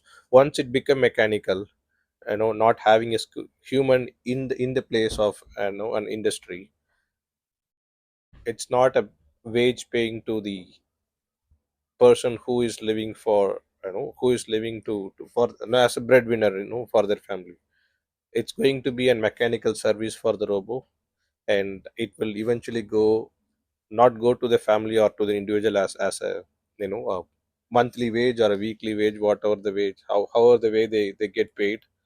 But it's going to be more you know conservative, or it's going to be more conservative for the employer, cost savings, and It is more to productive. It is. It improve is. the It is going to happen. yeah. Whether you can argue about it, you can debate about it, you cannot like it, you can like it. It it is coming. It is, and I can tell you the trajectory that it will take. So right now, let's say human, we have biases. I have, for example, I'm biased towards some. Let's say, I am a little right, leaning right. For example, I might bias towards that. This that I have my biases. I have my weaknesses. What are weaknesses? Well, emotional weaknesses. There is there's physical weaknesses. There's disabilities. There's that. There's so how it will start. So right now, yes, industrial robots and everything. You can we can debate about that. But how it will start. So right now, Neuralink, for example, Neuralink is already doing implants. They are on scale to do. They're already past the human trial, and by 2030 they were gonna have at least 500 uh, tr- uh, uh, humans that will have neural implants that will enable them to get their vision, that will enable their visionary senses to come back, basically. So whoever has disability of who are partially or fully blind, it will cure it. So it was so this is how it starts. It starts with solving problems per se, that are inherent. You can rewire the neural circuitry. Okay, your eyes is not working, or it's not sending the impulses to the brain, etc. It will start like that, but then they will also enhance your capabilities. For example, your reaction time. So right now, I am passing my knowledge and whatever. Right now, I'm communicating to you guys, and by this medium here. Imagine how inefficient we are. The transfer of information, like it is taking me 1 second, 5 seconds to communicate all, like form the sentences, communicate everything that I have, and it's coming to you. You're taking your time to process it. You're still, at the end of the day, you're still thinking with your biases, not possibly looking at the truth, etc. So these are all the inefficiencies that there are right now.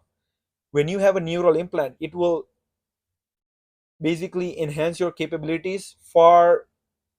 It'll your human capabilities will be your capabilities will be far supreme than any average human being. For example, your reaction times. For right now, a patient with a neural implant can beat any human player at a pro game, PC game right now. So it will start enhancing, and it will get to a point where, okay, now everybody needs enhancement basically, because to compete with, like, like let's say, you have 100 people now, 80 people, 70, 80 people have already neural implants and are far more efficient and capable than the remaining.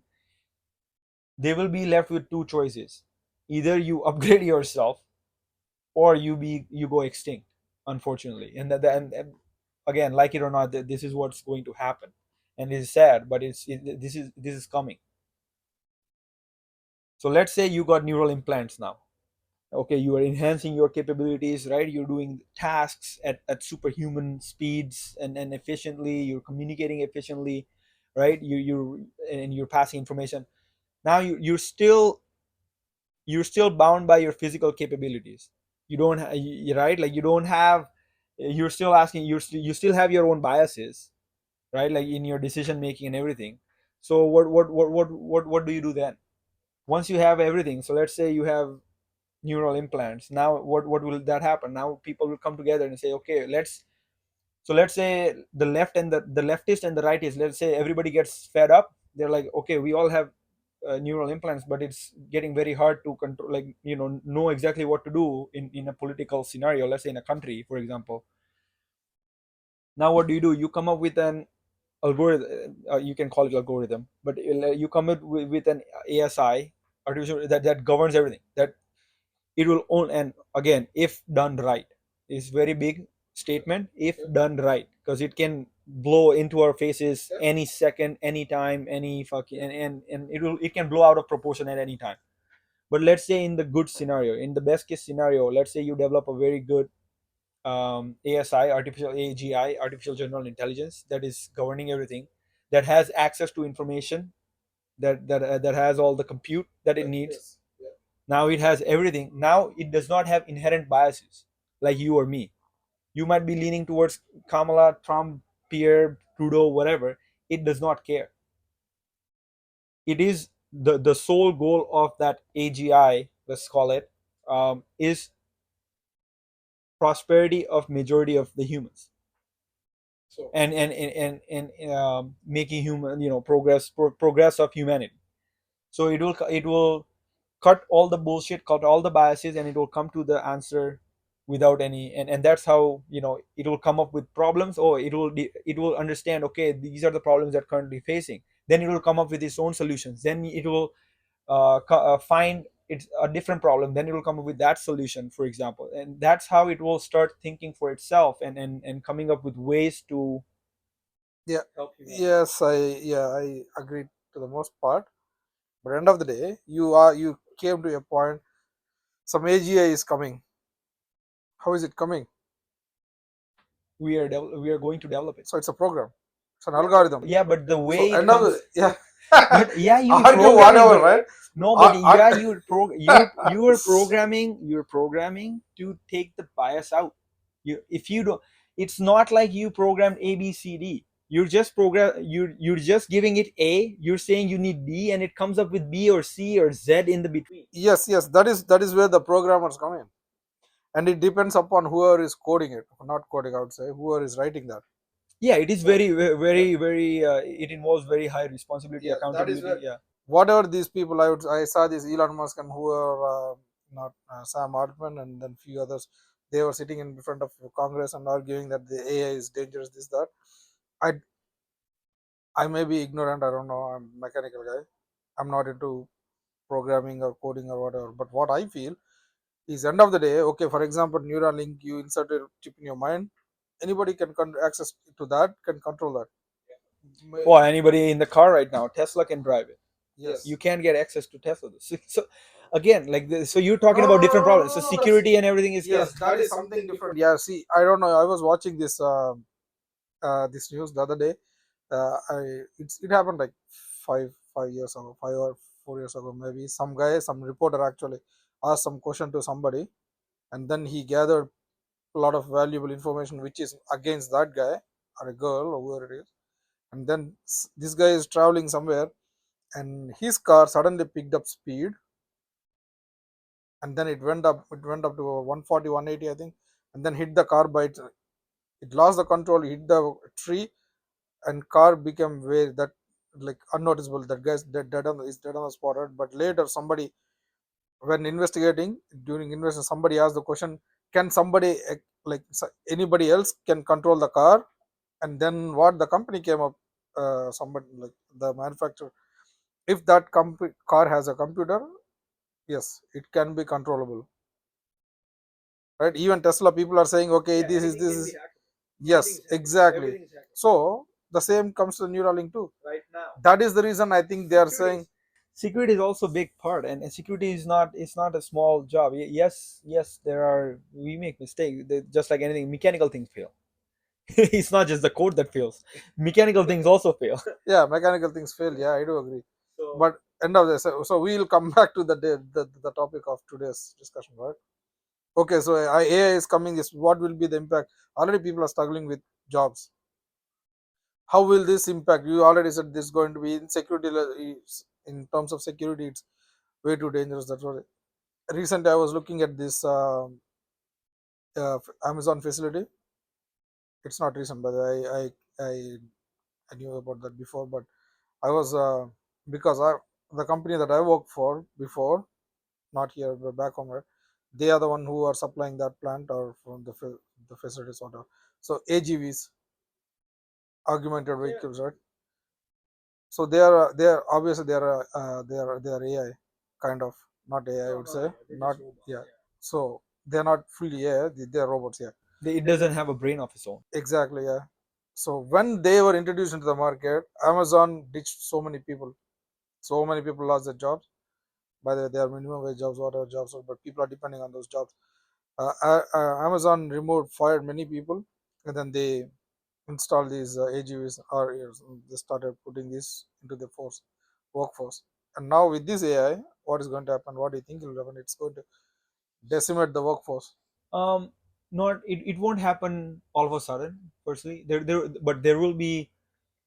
So how it will happen? It will be a gradual introduction, right? Like it will be a gradual, like, and it will, and while it is gradual, there will be different jobs that are created, right? For example, when robots came, okay, robot programmers became, that became a job.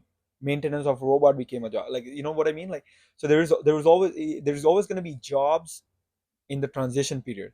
Now, let's say if you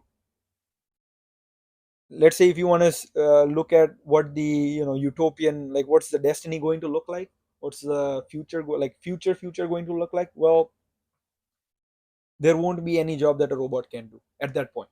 In the future, in the transition, there will be jobs. Yeah, you will lose these jobs, but you will have, people will need to upskill themselves and transition and etc. But in the utopian future, in the far distant future, there will never not be a single job that a robot, AGI, anything cannot do at that point.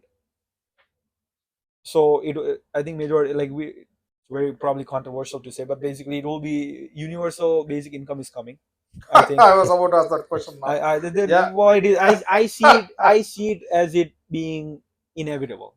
Like, you can argue about it, you can like me, like don't like me, you can hate me for this, but like Yes, yeah, the way I because see it, I'm a technologist, the way I see it, the way we are progressing, the direction that the world is going, the direction that we're like, the mad race towards it, and the profits that is bringing, the promises that it has promises.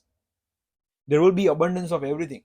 Basically, imagine you won't have to do anything. I mean, so the question at that point, the question becomes, how do you draw the meaning of life?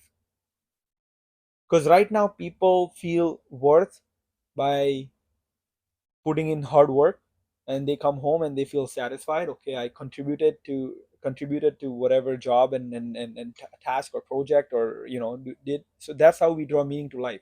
A lot of people, hopefully everybody. But at that point, well, there are other things you could pursue: creativity, art, music. There's always, no, even right now, even sports is number one. Even right now, AI can defeat chess player. Human chess interest has gone up constantly. So we will always find other ways to draw meaning of life.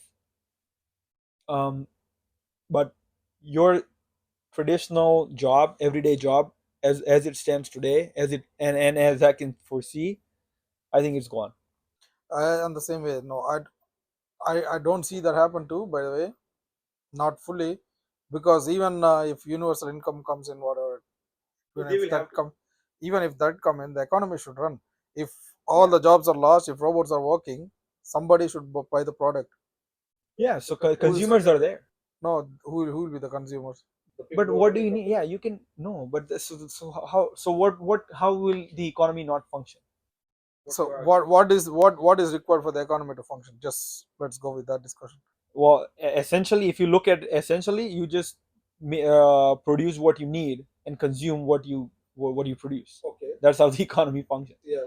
So production, and so there should be a producer, there should be a consumer. Consumers there, So where is production the is. consumer now? While People you're still people are not. consuming, you're not gonna eat. No, just for the food. Remove. Okay. There's We'll gonna be remove. food. Okay. There's gonna There. be need for sofa. There's gonna be Yeah. need for TV. There's gonna be need for Okay. everything. So that will come with certain price. Everybody will be fixed with a certain amount of fixed income per month, whatever it is. To begin with, yeah. I'm not saying I don't in the very future. And so right now, why is everything costing you? What's that money for? It's energy, resources, whatever materials. AI will give us abundance of everything. And it's when you say AI, and when I say about the distant future, that is not just the future of AI. That will also be the future of energy. We might have a solar, orb surrounding the sun, Oh, that's all. Yeah, people say, but that's not. I don't think so. argue about it, but that is No, I don't. going to happen. Yeah, the what do you call this? Types of civilizations and Yeah, there is a classification. type 1. Yeah, we are going to get that Kardashev scale. Okay, yeah, people say that is hypothetical. Actually, it is not real. Actually, Yeah, but it gives us a this real scale. Well, it gives us a scale to measure against, right? So what is a type 1 civilization? Type 1 civilization, you use all the resources and basically self-sustain on Earth. We are not there yet, actually. What is type 2? Then you are harnessing all the power from the yes, sun. I will come in a different way. Universe is this. The universe is what 13 billion years old. 8, 13.8, right? That's a 13 billion round figure. Remove that 800 million order, right? So 13 billion years old. How many type 3 civilizations should be there now by this time? Well, that's argument. So How many? No. How many should be there? Like we just don't know how much. We don't know how many. First of all, we don't know we are alone. We don't know. Yeah. We don't know how much time it takes. We're looking at least 100. What was the number? I think Michai Kaku, the physicist, Michai Kaku. He said we're at least like 200,000 years away from even like type 2 civilization. So like it takes long time to get to type 3, and like wherever you're. so okay, that is for us. Somebody should already be there. No, no, but if they were there before, we don't know that yet. There could be. There could be out some. There will definitely. And again, this is my bet. the probability of a civilization, type 1, at least type 1 for sure, I think the probability of a type 1 civilization in our known universe, even in our galaxy, is very high actually. For us, hopefully, we're right now at point 0.7 of type 1 civilization. Hopefully in the next 100 to 1,000 years we could definitely get to type 2, and then it might take a long time for type 3. Yeah, the thing is, I think we are wandering off too much into the galaxy now. We started off with the jobs in Canada. No, the jobs condition of students, and then we discussed about Canada and went off flying into universe. Let's come back. So, based on the job, based on the topic of the students and AI, uh, in future, not now, maybe in, I would say, in another 5 years. Even now, even now, there's most of the companies, or even what you call this, like simple vending machines, or not vending machines, what do you, teller machines. They are all AI, right? So they are replacing people there. But how do you think we have, as consumers or as workers, not workers, yeah, as an employee, how do, what way do you think we can adapt to this new condition? You are looking at your, the way you're talking, I think you are expert in AI. Well, Right. I'm no expert. I'm just like you said, I'm just trying to adapt to changes. I just take up courses. I look at YouTube channels, read books on what the current technology, cutting edge technology is, what are the promises that it offers. Look at how it can help us. And number one thing I try to look for is basically, so for example, when there was a .com burst, when internet first broke out, it helped a lot of businesses to onboard on and have their presence online, right? For example, it created jobs and business opportunities for entrepreneurs. Okay, you can come in and help a business, small business, who does not have, the owner might not have the knowledge to, to step up their digital game, like build a website for them, do online marketing for them, stuff like that. So I think for even with AI and the tools it offers, there is a lot to be explored there. So looking at how you can provide real world solutions, to the problems that are facing, and add real value to businesses and services out in the real world. I think that's where we should start. And then obviously, like I said, keep up on the latest and greatest revolutions that are coming up, changes, etc. Coming to the real world, the condition of students, they are not finding jobs, their education is not valued. I don't know if their education has any value or anything.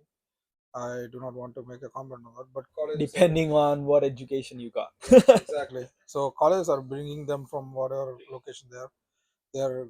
They're they're pulling in too much fees, like 2 times or 3 times of fees, right? But do you think that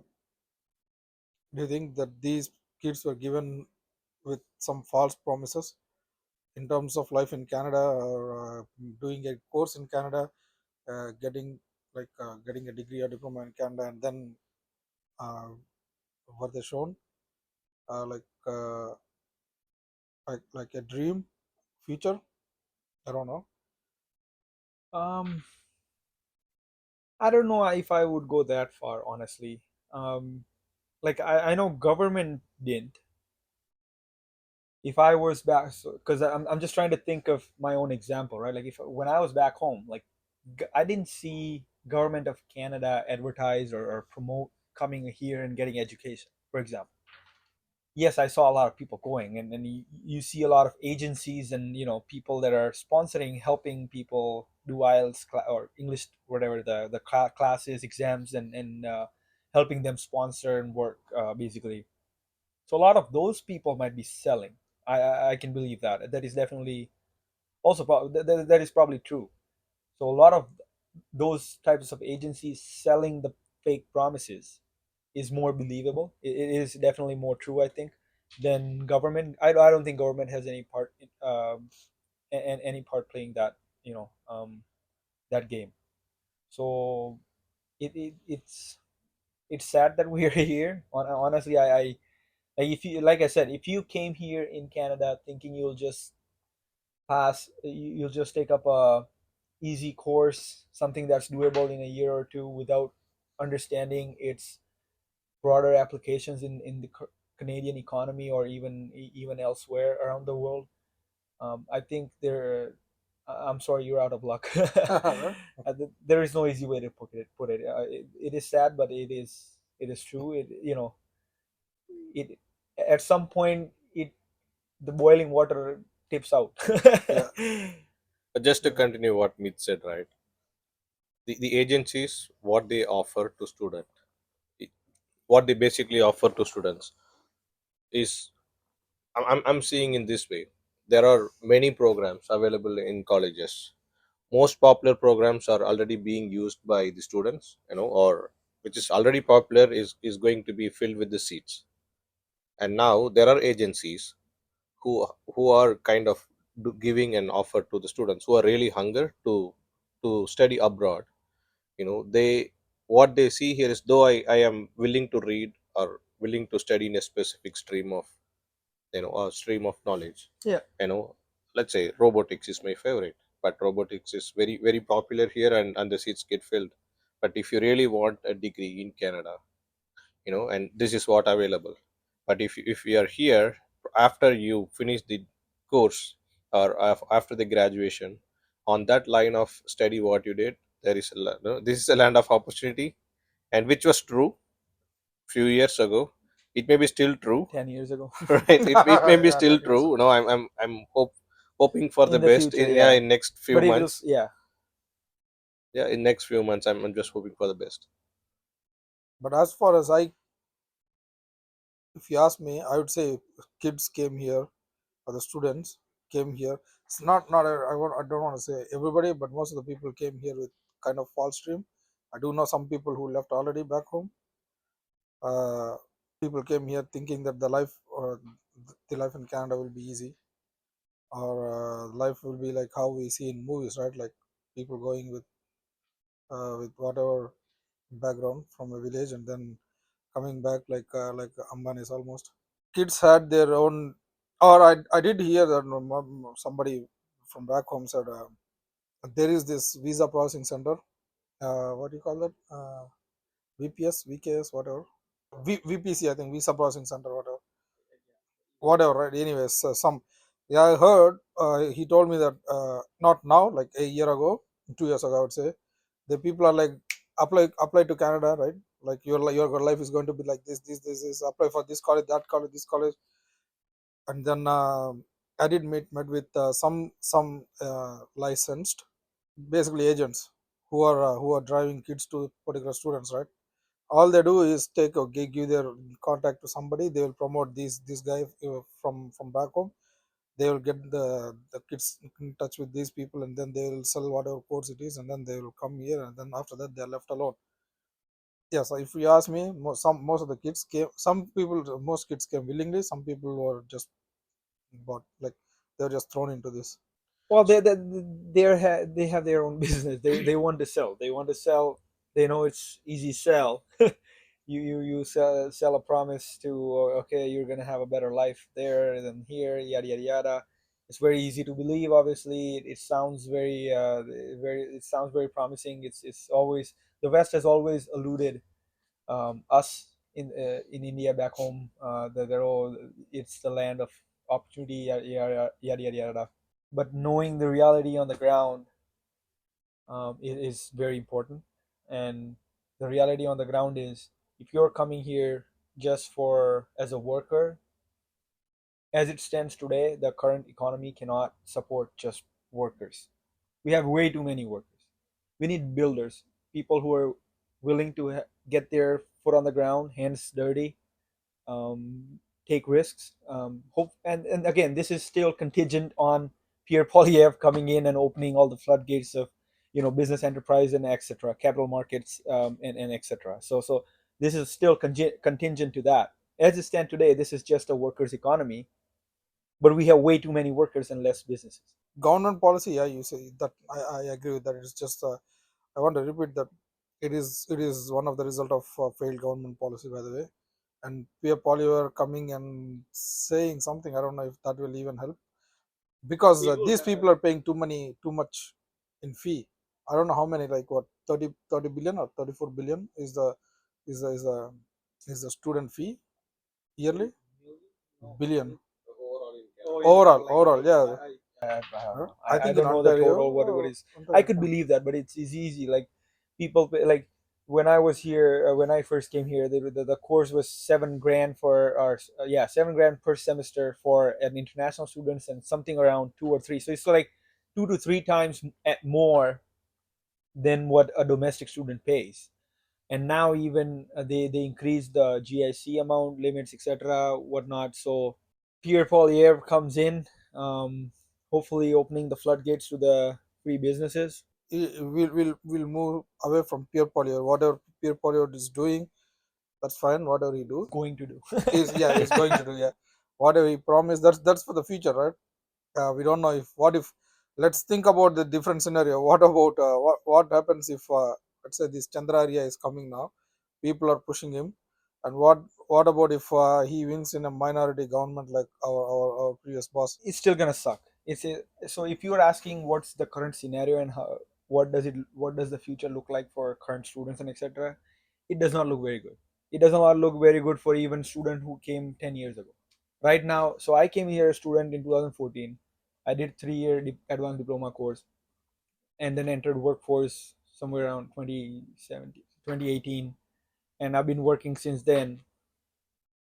And all the jobs that I've changed, and from being student and working co-op job, part-time jobs, to entering workforce and doing currently working as a robotics technologist right now, my income has gone up, but but my suffering has also gone up. So the last 10 years, and it's very evident, it's gone. The cost of living has gone through the roof, and the quality of life, like the suffering has gone crazy up, and it's not looking bad as it stands today. But things are so Pierre Polyev and his stances, and it's looking promising. So things will change, but we will need more builders. We will need more risk takers. There's going to be lots of opportunity as soon as the floodgates open. There's going to be lots of opportunity at first for the builders that are taking risks. When I say builders, entrepreneurs in any field, you could start your own business, you can do that, like that. It's going to happen, but it's not, we're not there yet. Right now anybody can sell, and I challenge anybody, any realtor, any, I know there everybody's selling, oh, this business is running, that business is running, buy home, but do this, do that. The math doesn't work out. Men lie, men lie, women lie, numbers don't lie. Numbers don't lie. Numbers are not promising. As it stands today, business is not doing well. If business is not doing well in an economy, the workers are not doing well in the economy. That's the end of the story. I know a couple of students, not couple actually, more than 15 students, I think. So more than 15, they're here, right? They Most of the people are relying on skip the dish, Uber, and whatever. They all used to be part-time jobs before, but kids are not kids. I don't want to say kids. There are the students now. We have students who are 58 years old. Freaking people coming here like a student. Anyways, that's their issue. But people doing skip and Uber as their full-time job. So that used to be a part-time. I would say. Yeah, but it's I become. beg to differ actually, like there is nothing called a part-time job or a full-time job, no, to name it. It's a part-time job for may possibly for me, because I wanted to do it part-time. I have something else to do during this, during the other hours what I have in 7 days in a week. But when I say full-time, I'm completely committing myself to do that responsibility, for what is being provided as part of the job. So thinking that a student who used to do skip the dishes as part-time job, it's up to that student to decide, should I do really skip the dishes as a part-time when I'm studying. But for survival, if that is the job which is available for me, and if it is affordable for the type of expenses I have, I'll do it, right? But if it is not meeting my expectations or my expense need, picking a job something like skip the dishes, I shouldn't come back to the community and say, I'm not earning as much I Exactly. to my need, right? Yes, exactly. That is what I was about to ask. Yeah, people are working this. I say there's no. I did skip the dish when I was in bad situation. I did not do Uber, by the way. I did skip the dish when I was my financial condition was not good. Long back, I did that. Yes, that's not nothing wrong. But the thing is, I never went back and complained that yeah, the economy is not good. I don't have You have good no, life. sorry, I disagree. You have every right to complain. The reason why they're doing skip the dishes and get small whatever gig jobs and everybody's getting realtor, mortgage agent license and everything. The reason why you have to do that is because you cannot sustain your home on just one income. Or even let's say you graduated as a student. Now you don't have a job. What do? You have to pay the Yes. bills. So you work whatever, and you still have to complain. Why can't you complain about? I will come. I will ask the same question. Why don't you try? Okay, let it be. Let it be. Whatever, whatever job it is, it's called dignity of labor. Whatever. I don't want to point out labor job or whatever job. There are many Yeah, jobs in you can do warehouse. whatever you want. You can do that too. Yeah, Then why are everybody's you? doing it. Any job is good job. I'm not talking Exactly. about a student shouldn't do skip the dishes. I'm not even saying I'm that. not Yeah. saying that they should be doing part time or full time. But if they have a line of study, and if they opted to do something for their survival, when I say they should not come back and complain, meaning the complaint is not about, you know it shouldn't be about skip the dishes is paying only this much, right? Skip the dishes is just for giving as an example, right? And it could be any other part time.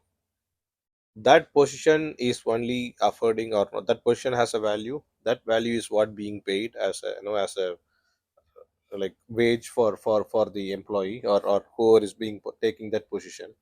And it is for what the position that I had, or that I'm doing.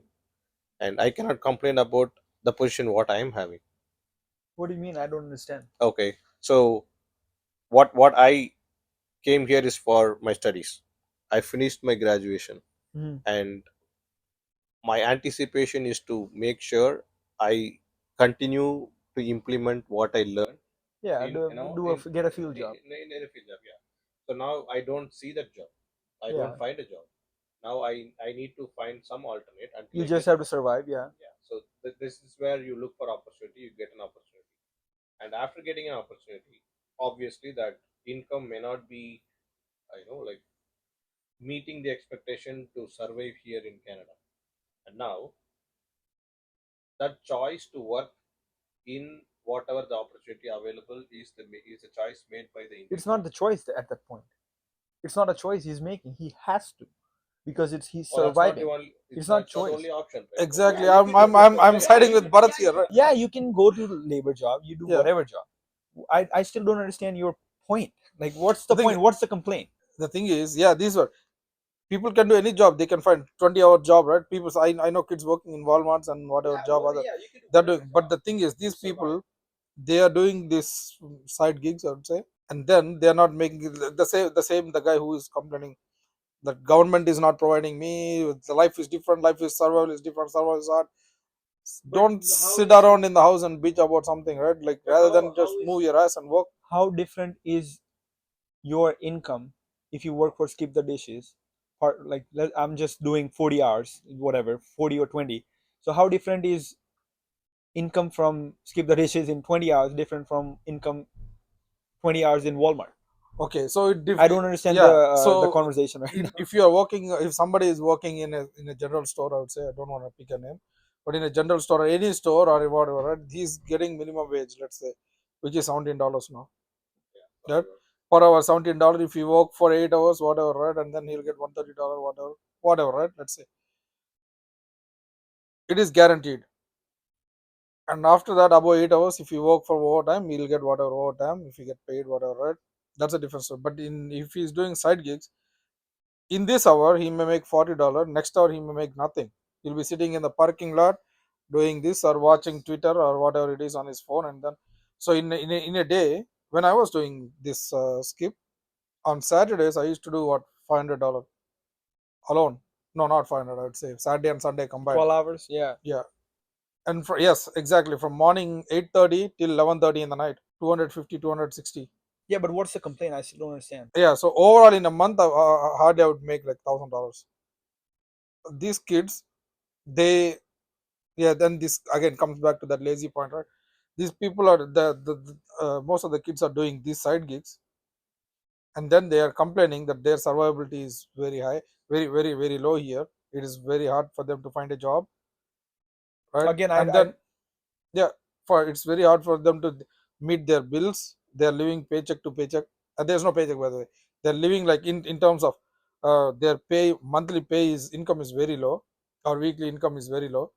They are feeling very hard to survive, even survive, and they are asking government to take or provide more care, right? so I didn't I didn't go that far. So if you're, so what I'm trying to say, and I'm trying to ask actually, so if you come here a student, you do whatever part-time job that you can, or even if you don't can, if you can't, then basically parents or somebody's paying off for the education and expenses, etc. Now you go out to the workforce. Let's say you don't get a job, you start doing whatever gig job, part-time job, minimum wage job, or whatever job basically you can find to pay the bills. So you do that. What's the complaint about, and what's the situation of those that complain? If the complaint goes as far as to ask government for further support, then that is wrong. I totally agree. We don't need we don't need capable, again, I don't want to get into that spiral. I don't want Yeah, to go that route, but basically if you're coming here for support, like that's that, I'm not denying that. But if you're a student, you came here, got good education, you are very skilled now supposedly, and now you want to try and enter the workforce. Now you can't get a job, and now because of that you're picking up jobs, odd jobs that just basically help you survive and get through and pay the bills, and you want to complain. I think that is legit. If you came here as a doctor, this is classic example. You can There were doctors coming in here because they cannot pass their whatever the exam or transitionary or get their license here yeah. to do their practice here, just because the government made the process so long and cumbersome. They had to take odd jobs. Yeah. There are doctors driving Uber basically. um, Now if you're in that sort of scenario, then it is good to complain, and not just to criticize. It is more to highlight the deficiencies and improve upon them. And that's why communication of that sort is important. That way government can be brought to awareness about what exactly the problems or deficiencies are in the current processes, and they can improve But how much effort are they putting in? That place. regardless of what effort you put in. When I landed here, I told you my story before. No, life was very hard. I bought certain amount of money. I spent that like this, Yeah, but it's and more then harder right now. it's no, it's the Yeah, no, you I don't have know. to agree. Like your finances are harder right now. Competition is harder. Pick any metric. It is the life right now is harder than it was a decade ago. Simple. Like you can Google. You can look at the facts. Your the worth of your dollar is less. Yeah, okay, that is inflation. Yeah, Yeah, you have to work more than you had to work 10 years ago. You have to compete more than you had 10 years ago. 10 years ago, or whenever you came here, you were competing for, maybe I'm just throwing random numbers, you were probably competing for with other 100 workers for that same job. Right now that number is time 10. Like, no, no, no, no, that's not. No, that's not. I don't want to say. how not? Prove me wrong. In terms of the immigration, right? It's only students that went up, and their working hours are only 20 hours. For me, I'm full time, like 40 hours, right, or more. And number of people I'm competing who has 40 hours is almost the same or slightly higher, Not really. There is and there it's is more not. graduate. There is more graduates now. There are more foreign workers now. There is more, and it's not just, and it's also not just competing. Also, right? Like there's also refugees and other immigrants that are also, who are not competing but are indirectly eating up on those returns, are also there.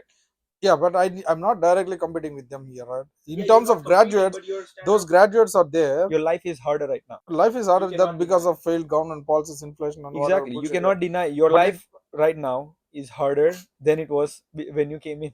yeah, I agree. Yes, Not just that your is. life, right? You Everyone is in cannot, the you It's same cannot, everybody. boat. nobody Yeah, can, the nobody can entire challenge market is this. like that. Yes, I agree with that. You can bring Justin Trudeau here, he cannot defend this point. Like Yeah. there is no.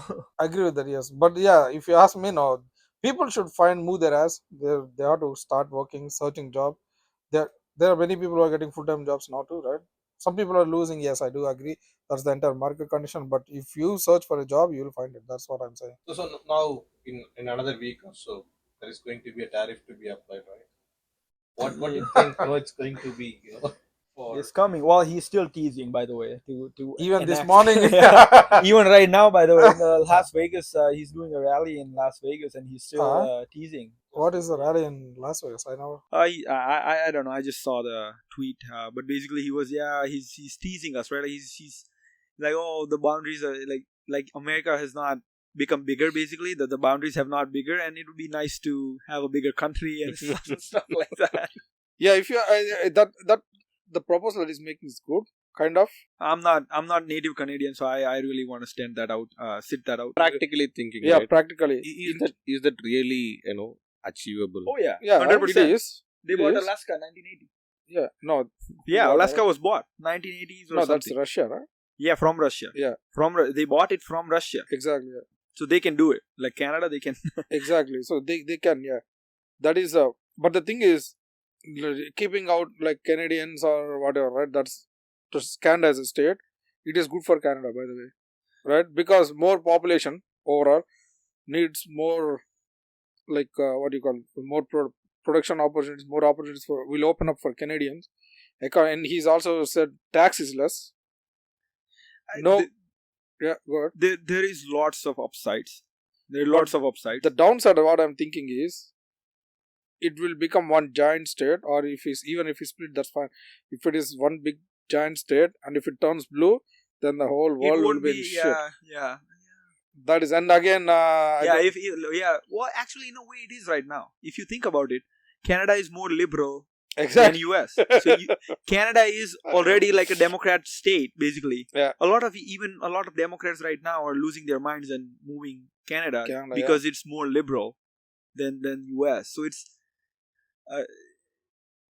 I like to entertain that thought, but basically I think so. While there is a lot of upsides, but downsides are also more. And what I mean by downside, it can. So right now it's the mega wave and red wave. There's also ways where this can horribly go wrong. Exactly. It can be horrible. So all US cares about right now is basically just the resources, and obviously once it has the territory, then it has all the advantages and etc. But it can also be horribly mismanaged. Now again, like I said, I don't really either way. I don't think, what's the best way to put it, like if let's say if I'm back home, let's say if a foreign individual comes to India, they get Indian citizenship, and then they start voicing opinions. Oh, it's better to annex that or whatever. It does. So the way I see it is, I don't want to be part of that discussion. Like it just doesn't, like, because, and I've had this discussion even offline with a lot of people, even my colleagues and coworkers, and I'm like, my only suggestion is, and my only thought is, if Canadians, and when I say Canadian, I mean native Canadians who were born and brought up, like native Canadians here, because we're still like Canadian citizens, but we're still Indian we just got here like 10 years ago. We don't share the history, our ancestral history and etc. So and what I mean by that is, I think native Canadians should, if they really care about the sovereignty, I think it is a good thing to stand up for the sovereignty of the country and make Canada better, like Pierre Poilievre's promising to stand up on its feet. I think that is a good thought. But how? Well, right now, why is US right now trying to basically like bringing up thoughts of annexing Canada? No, that's Buying it. okay. You said making Canada a better place. Yeah. How? So what- we have fifth largest lithium reserve. We have fifth largest natural gas reserve. We have number one uranium Exactly. reserve, which is essential for nuclear energy, which is probably likely the future of energy. It promises more energy density than anything else. We have oil, second or third largest reserves of oil sand. We have potash. We have all these resources, all this energy, unleashing them And we have workforce. and buying. So here's the other thing. Here's a funny example. So right now we have, so like I said, I think we have fifth largest natural gas reserve. We can use our advantage of being a colder country to liquefy the natural gas and export. We don't do that right now because of the environmentalists and policies of we're trying to go green, yada yada yada. It's actually a very funny example, but India right now produces all its energy by burning coal. Yes, For the exactly. most part, Yeah, yeah. right? By burning coal. No matter what you do on this side of the globe, no matter how green you get, somebody on the other side of the globe is still burning coal, Yeah, doing what it needs to exactly. do, and rightfully. Like we're not saying anybody do whatever. I'm not doing that, but basically they're doing right. They're doing what's right for them at the time. So you're not net zero. There's somebody burning coal and making Exactly. environment more Yeah. polluted. So very cool example. Like I said, if we exported natural gas, we have natural gas. Like I said, we are, I think, fifth largest natural gas reserves. If we supplied, and this is Pierre Poilievre in the podcast that he said, if we sent natural gas for all the energy needs that India needs, right? Like India has, we would save as much as 3 years of Canadian, economy, of environment that we do right now, and all the while making money. So basically, if you send natural gas, use our reserves, send natural gas to India, not only will they stop burning coal and we make money, it will help environment as much as 3 years of Canada shutdown. Basically, if Canada shut down for 3 years, let's say we shut down everything for 3 years, that is the amount of pollutants and everything that we will save by supplying natural gas to India. How much will that be? That's nothing for in terms of 3 Canada. years. Wow, but think about it. So if you shut down Canada today, all our energy and everything, we're not consuming any energy. We will not pollute the environment for 3 years. That's how much we will basically save by selling natural gas to India for their energy needs. Yeah, comparatively, how much time? India, so our 1 year. 3 years, One year. our 1 year 3 India. years is 1 year in India. I don't think so. Yes. It is far too less. No, 1 year. 1 year. If you send natural gas supply, you can pull up the podcast. If we are supplying LNG to India, okay, that's fine. Canada is giving X amount of energy to India, and they are reducing their coal usage, and their carbon emissions will come down by a certain value, which is equal to 3 years. 3 years of Canadian, but over the period of how much? Well, right now, like 1 year. That is what they're using right now. India, whatever India is using. So let's say yearly, whatever energy consumption, whatever amount of coal and coal they're burning and producing carbon emissions. If we supply their energy need with liquefied natural gas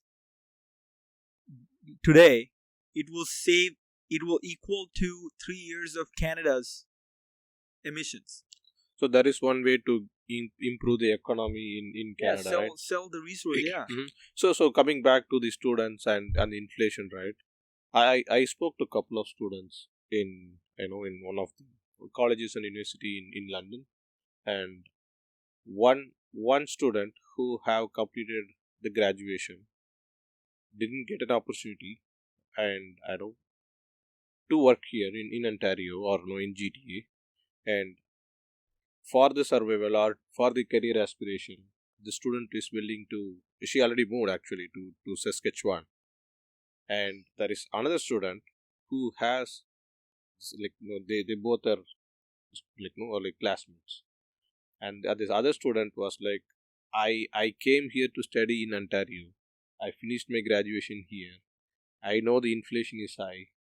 I'm looking for still a right job for my line of study, but I'm not willing to move outskirts of Ontario or like outskirts of GTA or or move out of Ontario for a better lifestyle.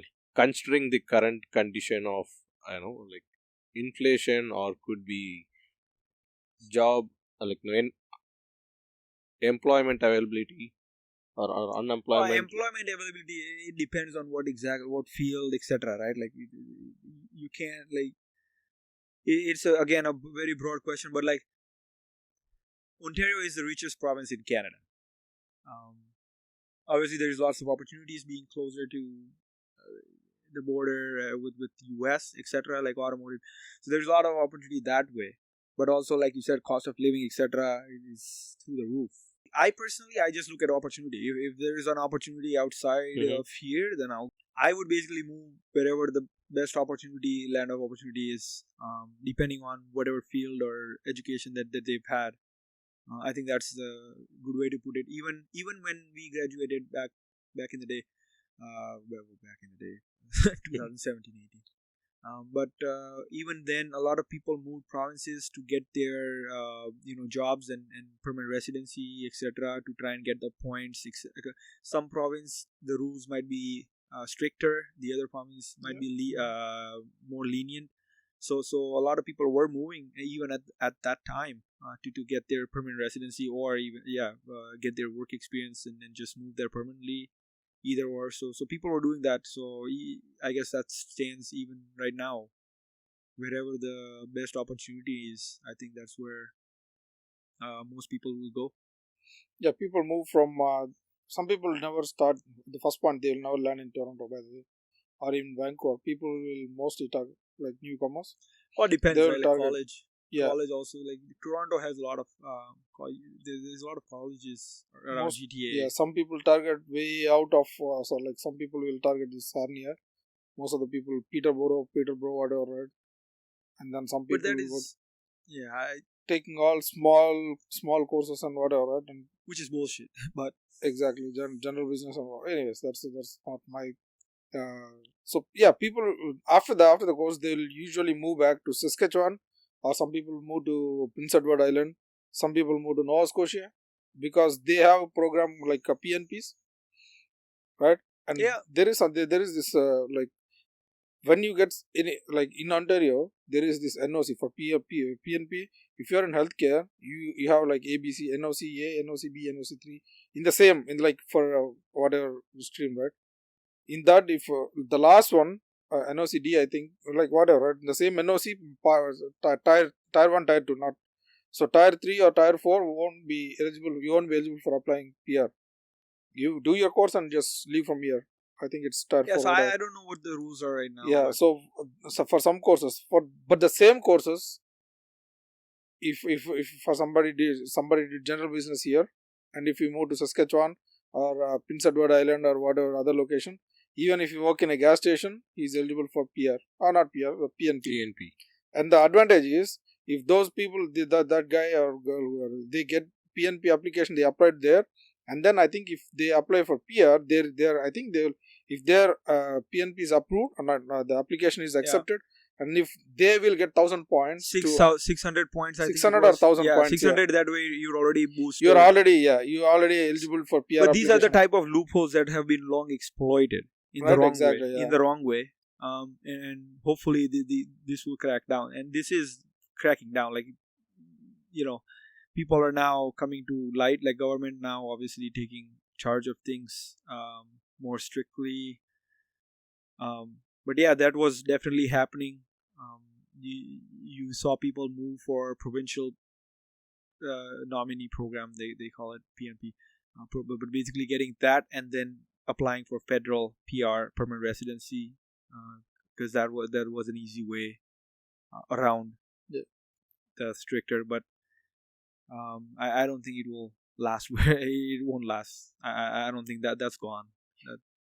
Yeah, when it comes to his question about survivability, I think it is too hard. Vancouver is way too hard. I think Vancouver is the most expensive city in Canada, I think now. Yeah. And then second comes Toronto, I think. Yep. Or Montreal, I don't know. I think Toronto, Toronto. So yeah, survivability is too hard. I went for a party in not a party, it's for an event. I met with a couple of people there, and out of them, one guy is a realtor actually. There is realtor on every other door. Yeah, exactly. It's like, and then I was talking about the same, like, okay, how is your business doing? Like, it's whatever gathering, right? Like, so even there are a couple of other people I was asking, okay, how is this? And then he said it is very hard now in Toronto, especially.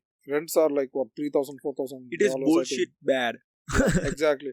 It's $4,000, I think, now per month. Yeah, like think about it. So let's say you are an average Canadian. Average Canadian income is $70,000. Somewhere around, yeah. $70,000. Your take home pay after taxes, what is that monthly? Yeah, 40,000. Let's 40. Let's put it like $3,000-$4,000 a month. Monthly. So let's say you are an average Canadian after graduation or everything, and you just entered workforce. You got the job. You're making whatever after tax, $40,000, $3,000-$4,000 a month, which is still steep, but $3,000-$4,000. One bedroom rent for one bedroom apartment in GTA, KWC, anywhere, London, you're looking at about $1,500, $1,200, That's a basement, by the way. Yeah, again, That's the basement, $2,000. It's so bad. It's so bad. Like let's say $1,500. $1,500. So So let's say you were making $3,000. 50% of your income is gone. Yeah. Now you talk about your food expenses. Now you talk about your cell phone, your etc. etc. So the disposable income is basically like close to zero. Yeah. So you don't have, and that is why businesses don't run. If an average Canadian, and this was actually also most recently posted, like an average Canadian is like $200 away from basically defaulting. Like yes, right? So that's the table salt guy. Yeah, $200 like away. So imagine you are an average Canadian. You're working hard. You're doing all the right things. The economy is failing you bad. The market is killing you. Now you are only $200 away from basically collapsing, and because you don't have any disposable income, you don't go out and spend. So when you don't spend, the businesses are not running. You're not going out to eat as often. You're not going out for movies. You're not going out to travel. You're not doing anything. So basically, it's stagflation, I call. Like basically, it's just stagnant. Everybody's just doing their part, and that's it. They're not free. Money is not free flowing. It's not going out in different ways. Like people are spending less and less and less, and businesses are doing worse and worse and worse. Yeah. So this is one of the posts that he did. Cash depletion, Canada's. There is the table salt, by the way. You know why I refer to this guy? Because he presents the data, like stats. He pull up the data from Stats Canada or from wherever. Oh, you don't know he's a guy. You don't know if he's a guy or he's. Oh yeah, What that? Yeah, but yeah, I do chat with him like sometimes. But the data is presented by that handle, I'd say he, she, he. I know it's he. It. Yeah, but yeah, that is really good, right? He'll present the data like well formulated and well present. Like he'll prepare everything and present. And he's the guy you mentioned. Like people are like $200 away from. But like I said, even without looking like that, that's what I mean. Like if you are connected to the reality, like out in street, if you are someone like, what's your monthly rent? Okay, $1,000, $2,000 between whatever, depending on whatever. Your rent is this. Your cost of living this.